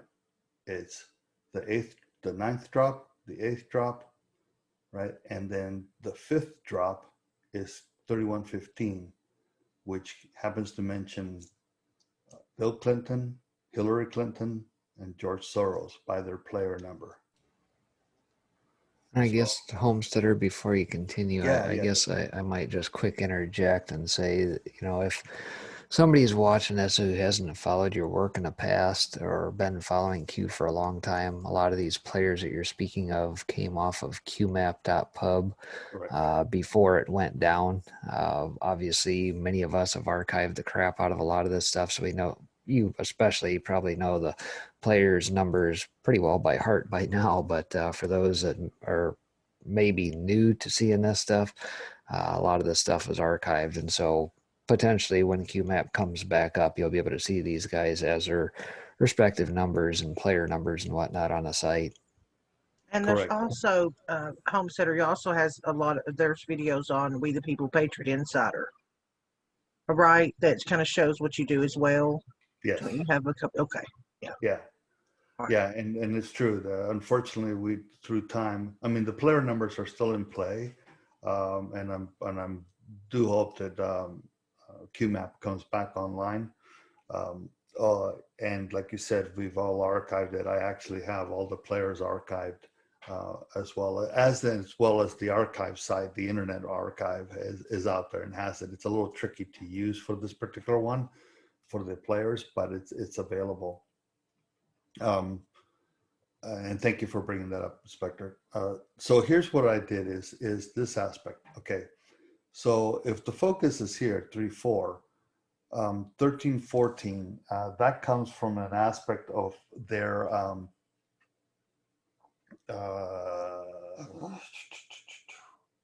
no, I won't bring that. I didn't have enough room to put in the callouts here to be able to show what they mean, but I'll tell you in a second. The 13, 14 comes from the sum of their Q drop. So in essence, if you add a 3, 1, 1, 8 for Susan Rice, it's 13, and of course 14 her. But 13, 14 is the infamous canon justice, right? And the future comms board, Q's private board. Nobody can post other than Q onto this board. So here's an interesting thing. So from a 2-3 perspective, right, you end up here. If you go to the 3-2 perspective, I did this. Here's the deltas. This is the 16 seconds from Sally Yates to Susan Rice, and then 14 from Susan Rice to Lynch, and 41 to Brennan. If you go the other direction, it's 13 from McCabe, 41 from Brennan to Lynch, and then 14 Lynch to Rice. So what do you end up is with in a 2-3 pattern, 13, 14, in a 3-2 pattern, 14, 13, the mirror. Even though they're completely different starting points. Sally Yates is over here, James Comey's on this side. So you do the timing. So this is the amount of time from the first photo, which would be James Clapper, to Rice, to Lynch, etc. And this from the other end, this is the amount of time from McCabe to Brennan, to Lynch, and to Rice. When you bring that out, you end up with a 54-108. 108 was the duration of the video of the B-2 bomber, right? And you end up here again with the 5x5, as we said before, and the 2. The 2 here is the 55, and the 3 is the 111.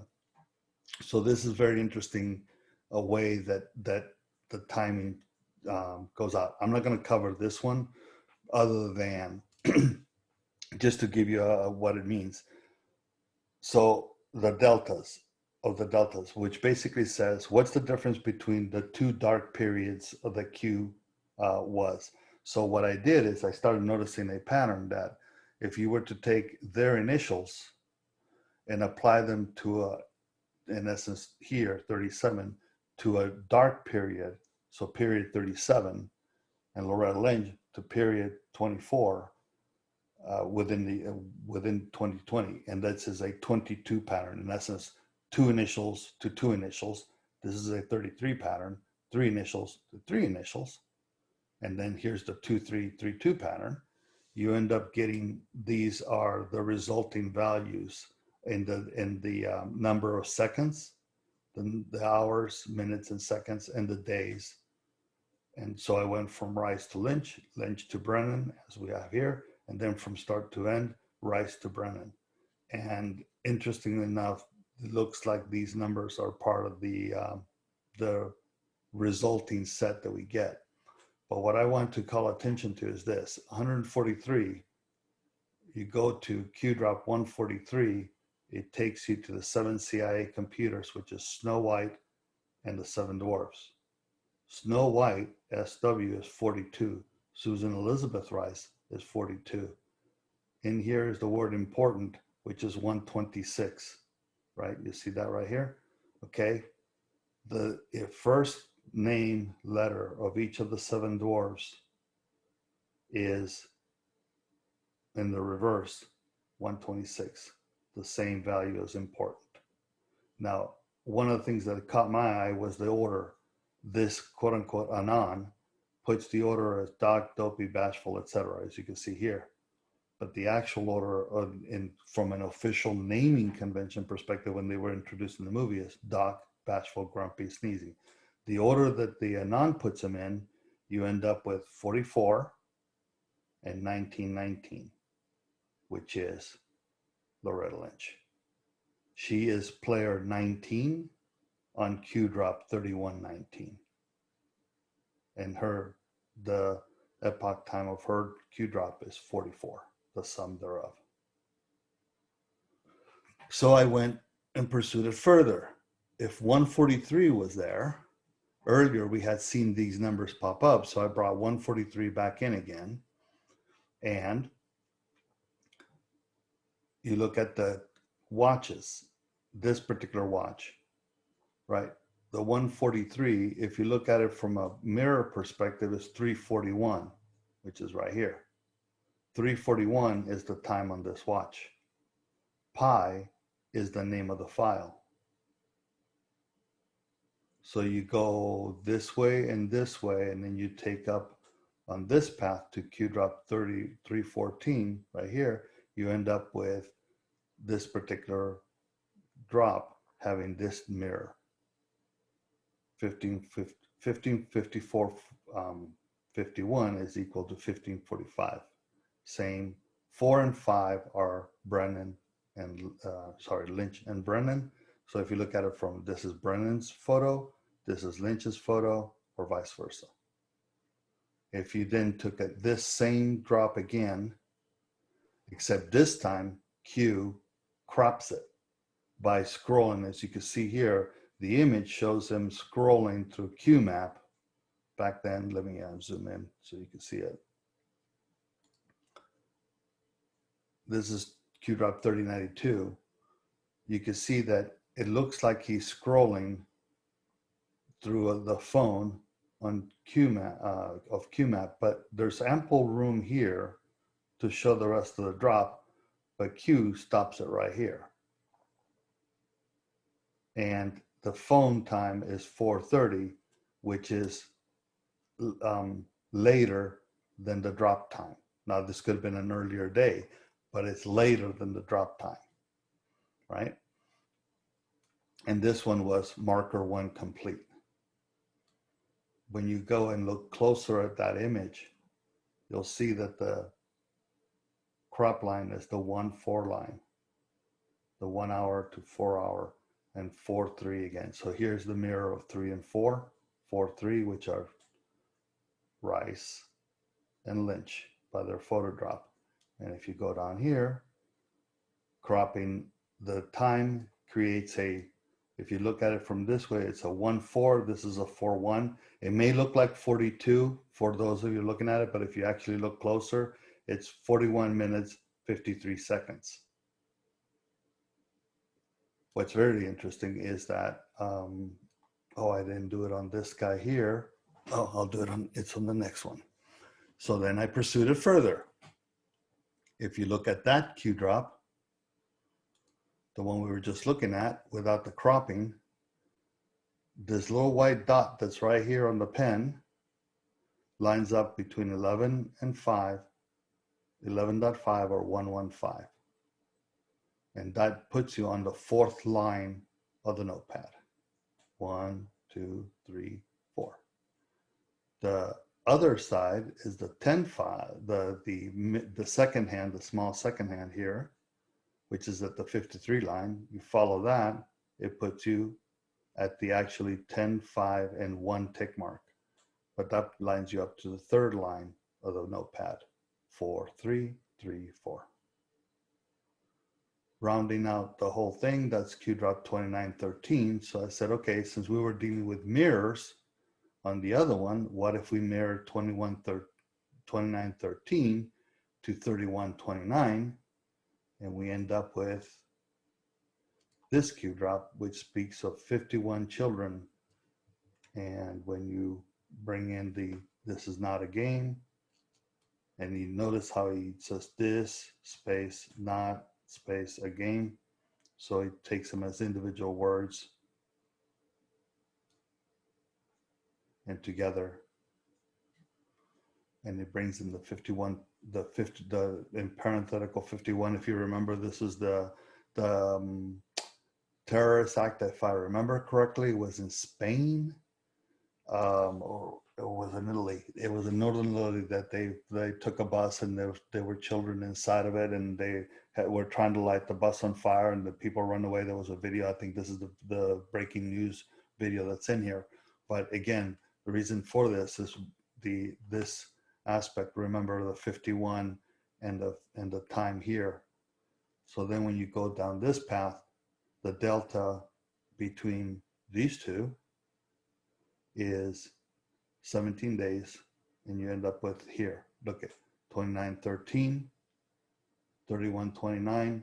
Look at the pattern of the times.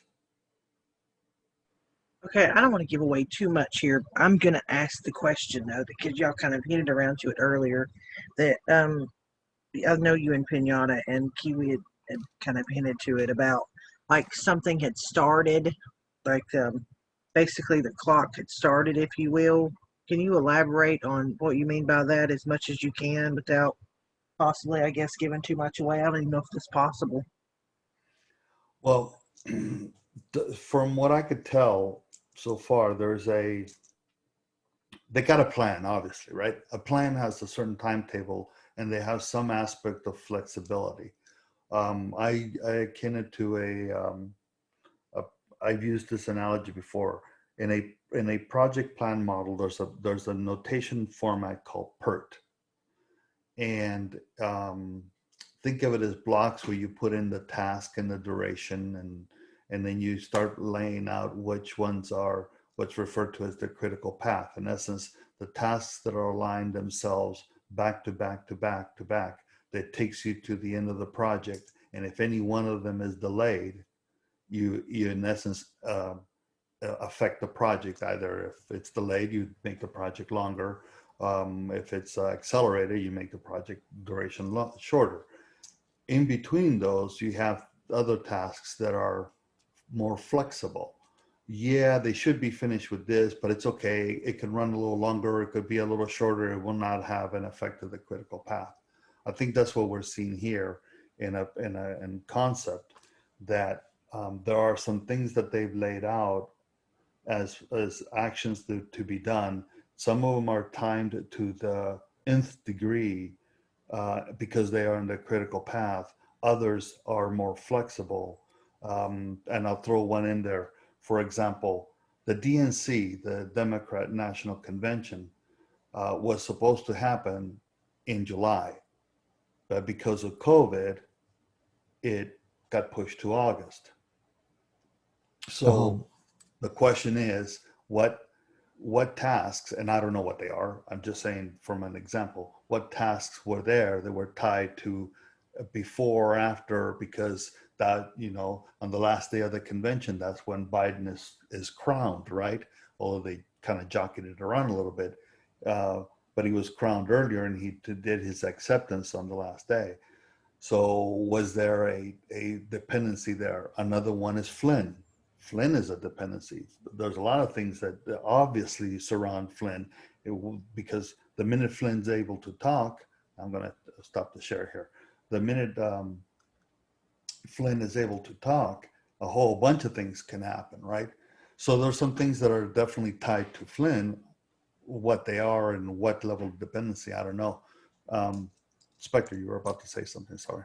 Yeah, I was going to say, if you think of this in terms of like Microsoft Project, for those that have ever used some of those tools for any sort of project planning, obviously, you get the big blue bar that's the overarching bar from start to finish of said project. All the little black bars that are sequential in nature, that are, dependencies, like you said, one's got to finish before you go to the next. Some may be, can run in concert with other tasks, but then you also have the milestones, the little diamonds in that are the hard stops, if you will, that are met on certain dates. Um, I guess if you think of it in that sort of fashion, obviously with military precision on some things, but there's a little flex or float built into that schedule as well. Yes. Yeah, exactly. That's a perfect example. You have your task and you have your milestones, and your milestones are critical measuring points from which Right. you take the next step, or you adjust your plan depending. Right. And You're not gonna paint a car the finished color before you're done building it. correct. And to build it, you have to have the parts, and you have to have them in the proper order, and you have to have the timing to put them together, and you have to put it together in the particular order. And that's exactly what a project plan is. And in essence, and you have milestones. As Spectre was saying, that those milestones are, if your task at that point is the painter to paint the car, then you have a milestone is that the car is, in essence, has been built and primed and ready to go, or at least shell-wise, to be painted. Then the painter takes over. But prior to that, there's other milestones. So, and I think that's what we're facing here. The aspect of acceleration could be, again, what do we have as critical things? So we had the DNC and the RNC. Now, I'm not sure about the RNC, how critical it was, but it was part of the plan. It has to be taken into consideration. The DNC was something that shifted. You had the COVID piece, which I think that might have been known earlier because of what they knew what was going on in China. Needless to say, POTUS reacted in January, so they had already some insight, and there's by the timetables of how long the virus, the incubation period, and all that kind of stuff, they traced it to roughly October-ish timeframe when it started to fester in Wuhan.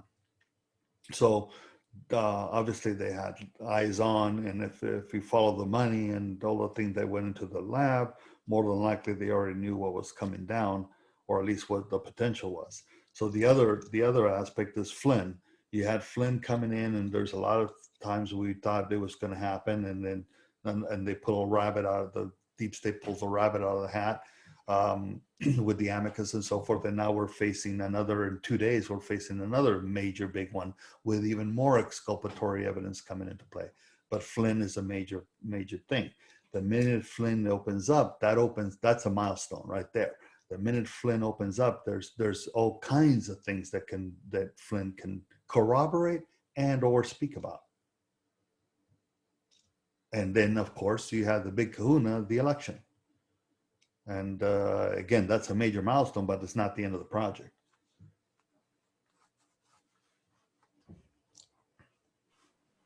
Very interesting. Do you think, I got one question. Do you think that this is where, like, some of the stuff that TMC and like Kiwi have spoke before, we've brought up in other conversations about like the AI, about how it seems like almost you can predict and has predicted things long in advance? Do you think that's a possibility? Sorry. Well, let me, here's my 2 cents over that. Yes and yes. There's the aspect of, funny that we started discussing Arrival and the concept of time there. There's the concept of looking glass, there's referred to, right? But I can tell you this much, putting that aside, there is, in my opinion, there has to be one of the 3 things: divine, artificial intelligence, or aliens, or all of them together. Because the way this thing's laid out, and when you can come down to the second and deltas, and it all holds together, I cannot see it being done by a bunch of guys, women sitting, and I mean including women when I say guys, in a room crunching away, doing this by hand. But the reaction times and the responses, things like that, that I see coming out between when POTUS tweets, when Q drops, when Flynn and Scavino and this kind of stuff, there's not a human director here. That's my opinion. Yeah, I found that fascinating, but it makes perfect sense. You know, it really does. And was you wanting to say something, Spectre? I'm sorry. No, nothing major. I want to jump in real quick. Oh, Number please. one, Tien, I totally agree with you. I think it's a combination of a few things. I think AI is being used as a tool Yes. on some sides and as a primary weapon on other sides, which is why I think we're seeing some of the weird nuances that we're seeing.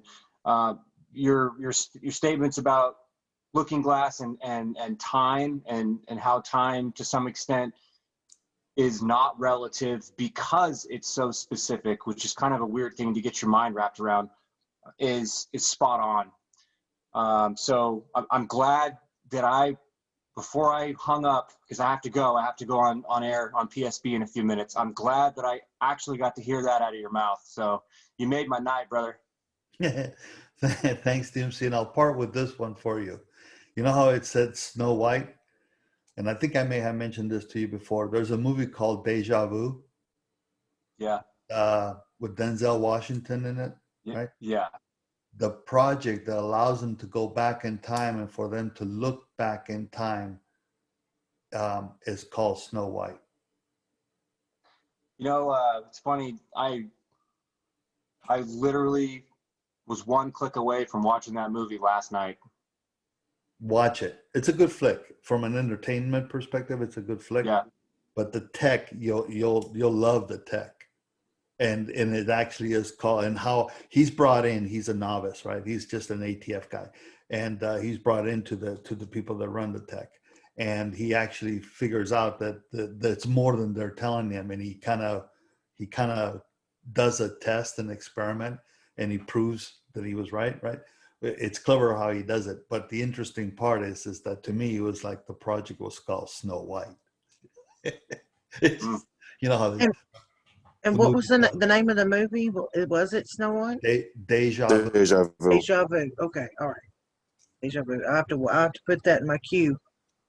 Yeah, like you said, it's a really good flick, and it's kind of a very, very relevant. The other aspect of from Snow White to kind of the other part of the Alice in Wonderland thing, the curious references in some of the earlier posts, even including the where we have the plus, 2 pluses and 3 pluses, and then later we even have like 3 pluses, 2 pluses, 1 plus, which is kind of like that whole like growing big and then growing small. That's from the story, right? And that tied specifically to the word curious. In this aspect, it was like curious. Curious previous was deleted. That one in particular was a couple of different things. One of them was something that Tien's expanded upon. The other one is something that I've brought in with. They were trying to show how the deleted POTUS tweets were coming into play, and these are just different little avenues of the comms lessons that they were being taught from November 2017 through pretty much till current, but a large portion of the smaller pieces were kind of teaching and how, kind of is a way to legitimize very early on the relationship between POTUS and Q. But those references to Alice in Wonderland, and then through the Looking Glass, and then Looking Glass, then Snow White, as we were just talking about, definitely have been very interesting, tied with the whole Future Cruise Pass. Yeah, I mean, his use of movies and the metaphors that he creates, let alone the direct ties in, Red October, The Hunt for Red October being prime one, right? But I found it interesting that it's the first mention of Snow White, and going into that, and particularly with the addition of Ray as the 8th potential player in there from a class photos perspective, but he came in way late, right? Because we had the picture of Ray and then the X on him. But if you look at it from Snow White and the Seven Dwarfs, that rounds it out. One of the women, of which there are 3, is Snow White. My bet is on Susan Rice, but that's just because of the initials match. Well, again, I think that's why it's so important. Like, I've tried to bring this group of people together is because of the different ways that you view things. Like TMC is more on the AI, artificial intelligence. That's what he does over on the soapbox. If you ever caught his show, I mean, that he digs into this. Kiwi is the same, on board, kind of with the same thought process as far as that goes. We're by the way missing 2 people to question. Who's another Kiwi, if you will, and then Stable, who's usually in bed by now. But that's the whole reason why, is because you guys complement each other so well. And like I said before, you all get kind of where each other's coming from. But I think that there's no way to dismiss it, because like you said, the delta's being so close. Like, how could you time that? It's almost like even if you were standing next to one another, it would almost be impossible. Right. Now, well, it's not impossible. It's hard to do, and you have to know what the latency is. Right. We've been experimenting with things like that, and it's not impossible. But as far as like having a meaningful number of not non-coincidental connections and doing it in real time, there has to be some kind of an AI software that's being employed. That I think is something we can agree on, Tian, right? Yes, absolutely. Yeah, I mean the aspect of being able to do certain things at certain times in brute force, as we have, yeah, it's possible. But to do it in a repeated, consistent communication, dialogue back and forth, no.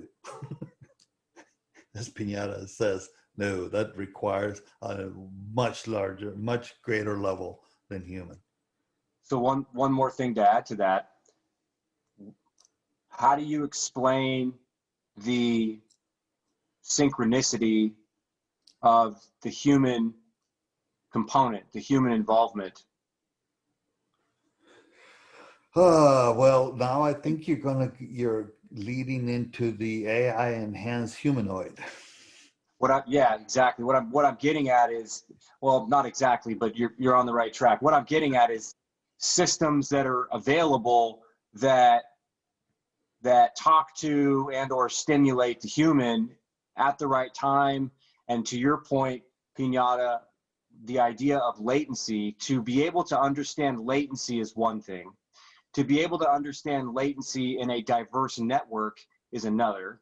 And beyond that is to understand latencies that exist on multiple networks that interrelate to each other, don't have the same topology, don't have the same protocols, and don't function at the same latencies. To be able to track the timing of all of those components in real time, or maybe even in a future time, and have it play out the way it is really, really, really remarkable. And that's the one piece that I wanted to add, was basically just to put out there into the atmosphere the idea that AI is interacting with humans, and that obviously begs other questions. How?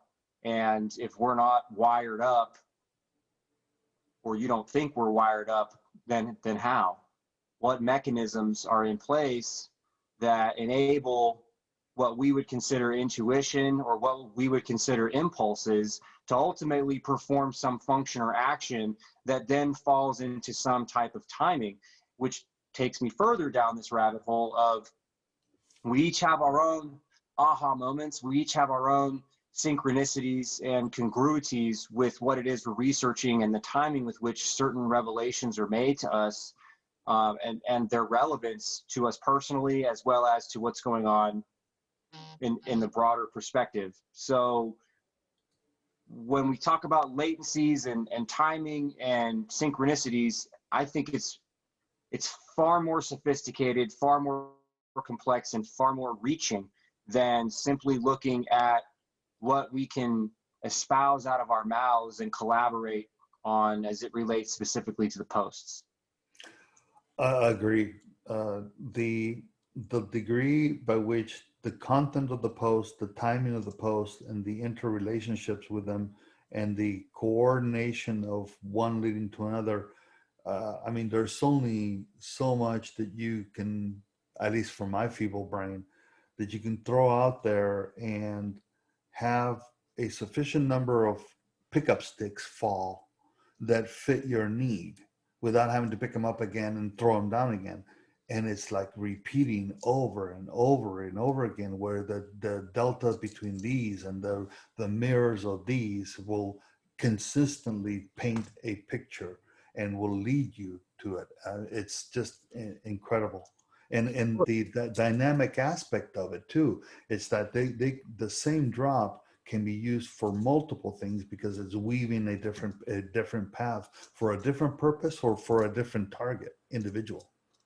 Well, don't worry. I've already jotted it down as far as like maybe the next time when we get together, as well as AI interacting with humans. Because I know Homesteader TMC's on a little bit of a time crunch because he does have stuff. Understood. But you know, like I do have that written down. So see, that's another thing. And then what I love too about this group is that you allow each other to kind of take the lead on a certain subject matter, then everybody else kind of sits back, throws out their questions, and we learn a lot. So. Yeah, go ahead. I'm sorry, Kiwi. I'm going to say goodnight. And TN, just a reminder, brother, you made my night, man. So with that, I'll say goodnight to you all. All right, good night. Good night. Good night. Have a great Catch you show. later. Thank you. So here is one of the main aspects of the movie Arrival. It's called the Sapir-Whorf hypothesis. So we're talking about an interaction that is designed and tailored to the way that your language interprets the content that's being projected forward towards you. Mm-hmm. And it's one of the main themes in this movie, with the time dilation, future proves past, and the concept of time being a palindrome. Now we think of numbers and letters, and on that scale, maybe timestamps, maybe combinations of numbers and palindromes. But the concept of time as a palindrome is a real wow factor in potentially getting to understand why we as Anons are seeing another version of what's being presented, is because there is an understanding of this language, whether it be computive, whether it be divine, or whether it be from some other source. And I keep getting reminded of November the 11th, 2018, when the literal parade or the shot heard around the world occurred. And I truly believe that particular time and that event has something to do with what this discussion is that we're talking about, and that relating it back to some of these other rabbit holes that are connected to this whole journey. We've got some of Tesla's hypotheses around there's a membrane there that can get tapped into. So in terms of understanding what potential technologies there, based on what we have right now, they may be vast distances apart from each other. There may be a lot in between there. And how are we to know how advanced those computers back in the, let's say, 70s and 80s, where that really led to?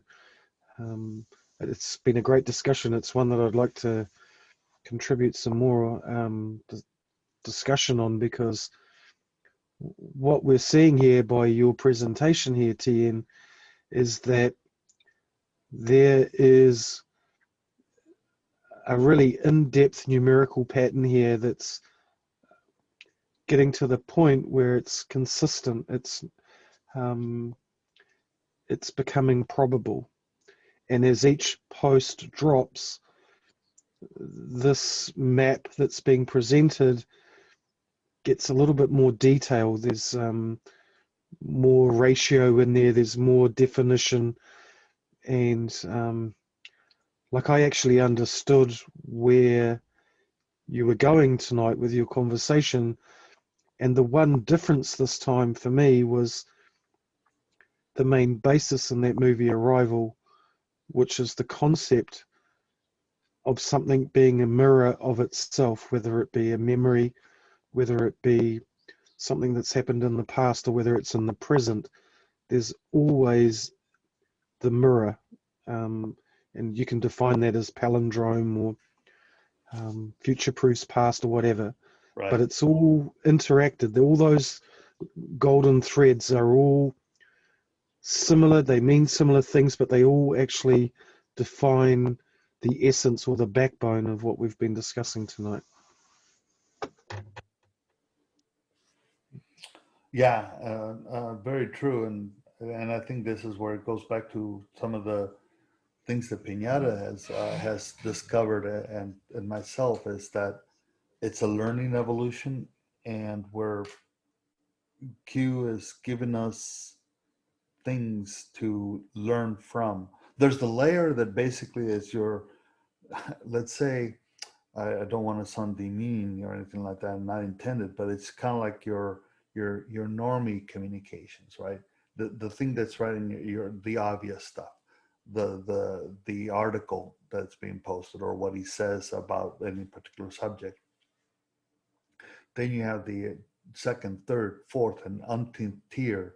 I don't know how many there are. And there may be some that are geared for certain levels of. The analogy that I've used recently was, you're in a class. There are different levels of successes or graduation points in your classes, where you get into the, from the 101 level to the master's level. And depending where you are in that class, you get to tune in to some things that are in the communications. And I think that's also a perfect analogy for the movie Arrival, because they brought her in as the top one in her field, right? Yet she learned in that, and the ultimate discovery in the end, that she was watching her past or her future, right? And it cut both ways in that movie, right? So to me, it's incredible. The whole movie is actually a palindrome. Yes. Where the past is at the end and the future is at the beginning. So yeah, it's incredibly woven. I've seen that movie maybe 10 or more times now, and each time I watch it, there's just something more in that awareness or understanding of it gives me a bit more grounding in what I'm seeing in Q, because when you palindrome some of these Q drop numbers, you have a script that goes beyond the first scene of a movie. You can take that script to another place, and the relevance with the palindromes is too precise to be not taken into account. Yeah. Well, great. Well, as another part of the movie part, let me just say this part, would be where they're saying when you start thinking in a different language, there's been some of that where it's been hard to explain. And Tian and I over the past couple of years of like, we don't necessarily have to prove anything to each other anymore. where we know that we're seeing things a little differently. We have different methodologies, but there's been so much overlap in the conclusions of what we reach from it, that it's too hard to ignore that it's part of this kind of tapping into something else. I don't really know what way to describe it, but it's it's kind of like sometimes like seeing your own version of the matrix code. Like you just see it, and then you have some kind of an intuitive response from it.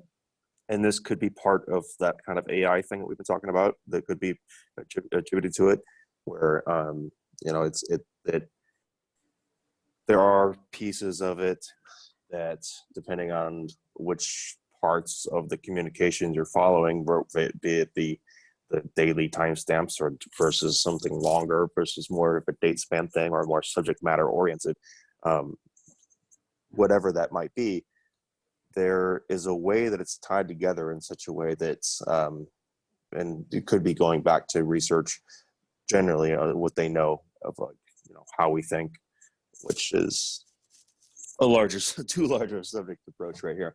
Include, because that can go into things like with manipulation and some of the even more potentially supernatural things, like some of the magic and mind control stuff that they've been working on, things like that. But overall, what I mean to say is that there is a way that each person is kind of seeing these things, where depending on which kind of like level and more of that is kind of like they're using different channels to communicate, and it just depends on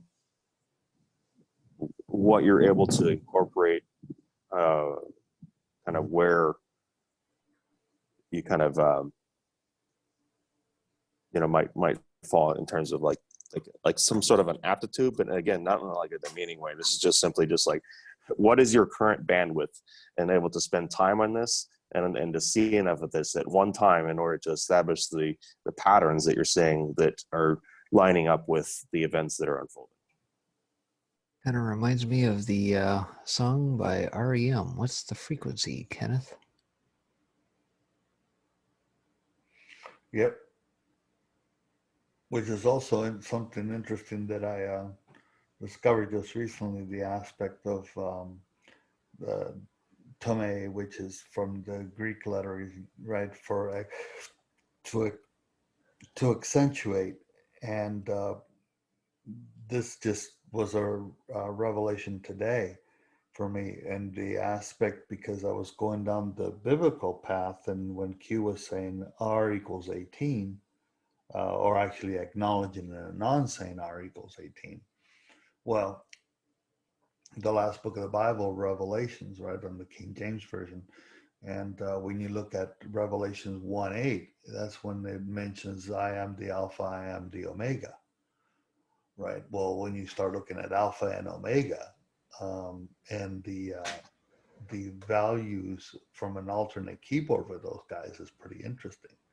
Because when you get to Omega, the alternate keyboard for that, the alt key is, the combination is 119, which is Jeffrey Epstein's number. And the mirror of 911. Isn't that interesting? Very. Right. And scriptures are abound throughout the Q drops. And at this point, I got to make a comment that as Kiwi, as you were speaking to earlier, what was running into my head is laughing out loud when not at you what you were saying, but what came to mind was the media and how stupid they are, or maybe the instructions that they're given is to make it look like wackos out here. But it's like, when we're sitting here, if they were sitting here listening in on this, they would probably think these guys are nuts. But because they don't have necessarily the experience to be able to go see and navigate through this as we have, and it's like, you want to laugh at them. It's like, because you want to say, you guys are so stupid.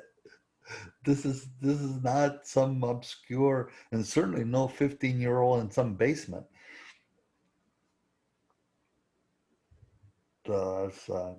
crack up. But yeah, I'm gonna have to watch the movie again, um, because like you said, there's new nuances or things that you pick up once you get in tune to something, some bit of information, and it's just like rereading Q drops, right? You watch that again, you start picking up some things, and even though it's a movie, there's a lot of things. I found it interesting here that when you put up the one slide about the hypothesis, right? Yes. Okay. Did you happen to notice those letters? No, I didn't. SWH, Snow White, and the last dwarf that Anon names in the Q drop is Happy.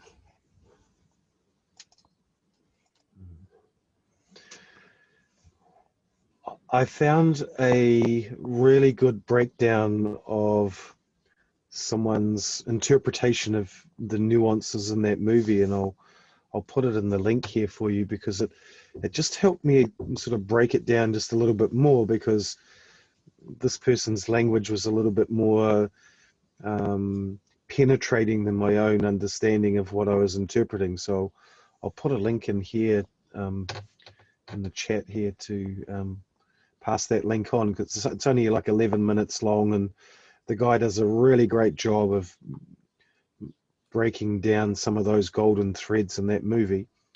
But one aspect of that movie which was interesting, not only did we get 12 vessels arriving, but each of those vessels had a slice of the data set, if that makes any sense. So no matter which country was attempting to break it down, whether it be through Mahjong or and even some of those storylines there, how relevant are they today? The US-China relationship, the telephone conversation at the end of the movie.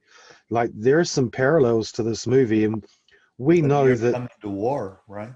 Yeah, we know that these movies are not allowed to be produced without the script being authorized or confirmed as not giving away any state secrets, or and there's a lot of military hardware in this movie, and so there would have been some T's and I's crossed and dotted and boxes ticked to allow this movie's story to come out. And I'm wondering personally if the producers who put that movie together put some layers in there that weren't really defined in the presentation of what the full movie was about. Because if you look at the trailer for that movie, we've got the whole alien invasion, we've got the little bit of a love affair there. When you watch the trailer before the movie's nothing like the trailer at all. It's yeah, so it's a very interesting movie. The trailer makes it look like a standard sci-fi. Yes. Well, that's not necessarily uncommon, because a lot of times they have to put the trailers out before they actually have a final movie done. So they might have an idea what the movie might be, and then they'll kind of may have to make serious changes. And if I recall, I think I ended up watching the behind the scenes of that, and they made a lot of late changes in order to kind of cut it up the way they did, where to get the story more of like a more of a you know, the key points we were talking about as far as the palindrome, the way that it's broken up with the storyline. Did you drop that link, Kiwi, yet, or? I'm just getting it. Okay. I just wanted to take that, and that way if we do upload this, I'll put it down in the description so people will know what you're referring to. Share that. I try to remember to do that as well. But yeah, that's interesting. The Deja Vu movie. I'm going to have to go watch that, because there are times when I have seen, like, I know what Kiwi's talking about, the movie Arrival. Excuse me, the movie Arrival. I've watched other movies that have, you know, once you know, it's like once you're in the know, you see all the symbolism and what they're trying to do. And I think a lot of movies are worth a rewatch. Yep. Yep. No, you're right. There are some movies that seem inexplicable as why they would be made. The Matrix seems to be one of them. Like, and I think that could have been more of like a, like where they have to show everybody what it is for some whatever their perverted karmic justice is all about. Where they have to say what it is, and then by not speaking up or consenting somehow. Or like Minority Report. Yeah, a lot of that That's a stuff. little unnerving. It's where they show it as science fiction, and then you just chalk it up. Oh, that's science fiction, and then then you just move on. But then don't object to the small pieces of encroachment that are leading to that. Well, then, like I was talking about this earlier on air when we did the Sunday Roundtable, there's a book that I'm going to finish tonight, hopefully, The Chaos, The Truth Behind the Manson Murders, and it has blown my mind that a couple chapters in here are literally like the playbook of what's happening today, and they were even talking back then about trying to predict criminology and going after people before they committed a crime, back in the late 60s, early 70s. So doing the research there, and of course with the what was it, breaking Counter Intel Pro and like Chaos, the use of LSD. COINTELPRO is COINTELPRO FBI is what and Project Chaos is CIA, which ultimately led to MK Ultra. It's astounding, the LSD with the Mansons and the clinic. I mean, yeah, I'm just telling you, I took a vote today in chat and I was like, I know you guys can read, but I mean, it is, I asked if they wanted me to read, I believe it's like chapter 8 and 9 in this book, because it just blew my mind. At the same thing, trying to start a race war. I mean, it was like helter skelter with the Mansons and all the evidence that was never produced, and the agenda there. Everything starting in California, UC Berkeley. It's the same.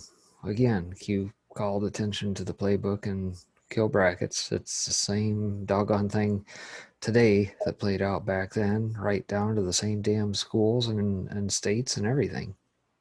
Yeah, it was I mean, it blew my mind so much I made read the sections of it, because it again, like you're talking about these movies, even with this book, it's just people forget. They think the first time this was attempted was to be during this presidency, and we'll go back in history. Actually, they were doing things like this, 50 years ago.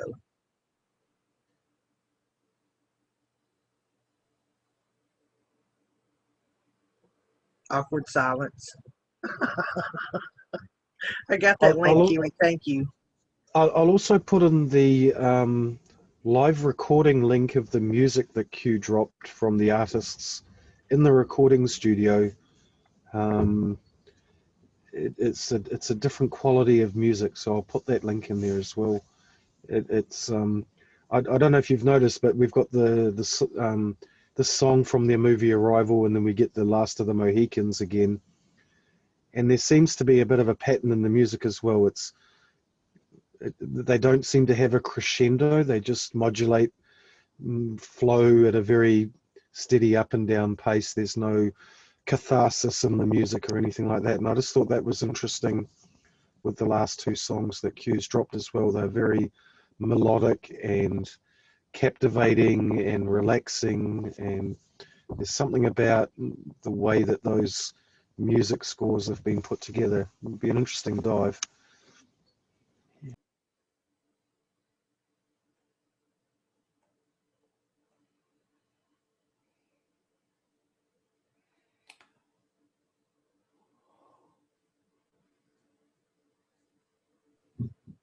Well, if I may, I think it's I got 1:14 my time. You read my mind. I was like, everybody went a little quiet, and I thought we've been going for a little over 3 hours, unless you guys have some things It you might want be time. Yeah. It looked like it's a good breaking point. I'm waiting for Kiwi's follow-up link, and then I'm going to call it because it's a good breaking point, I think, where we're at. And then Okay, we'll pick it up. Hopefully we'll pick it up next time with TMC and diving into the AI.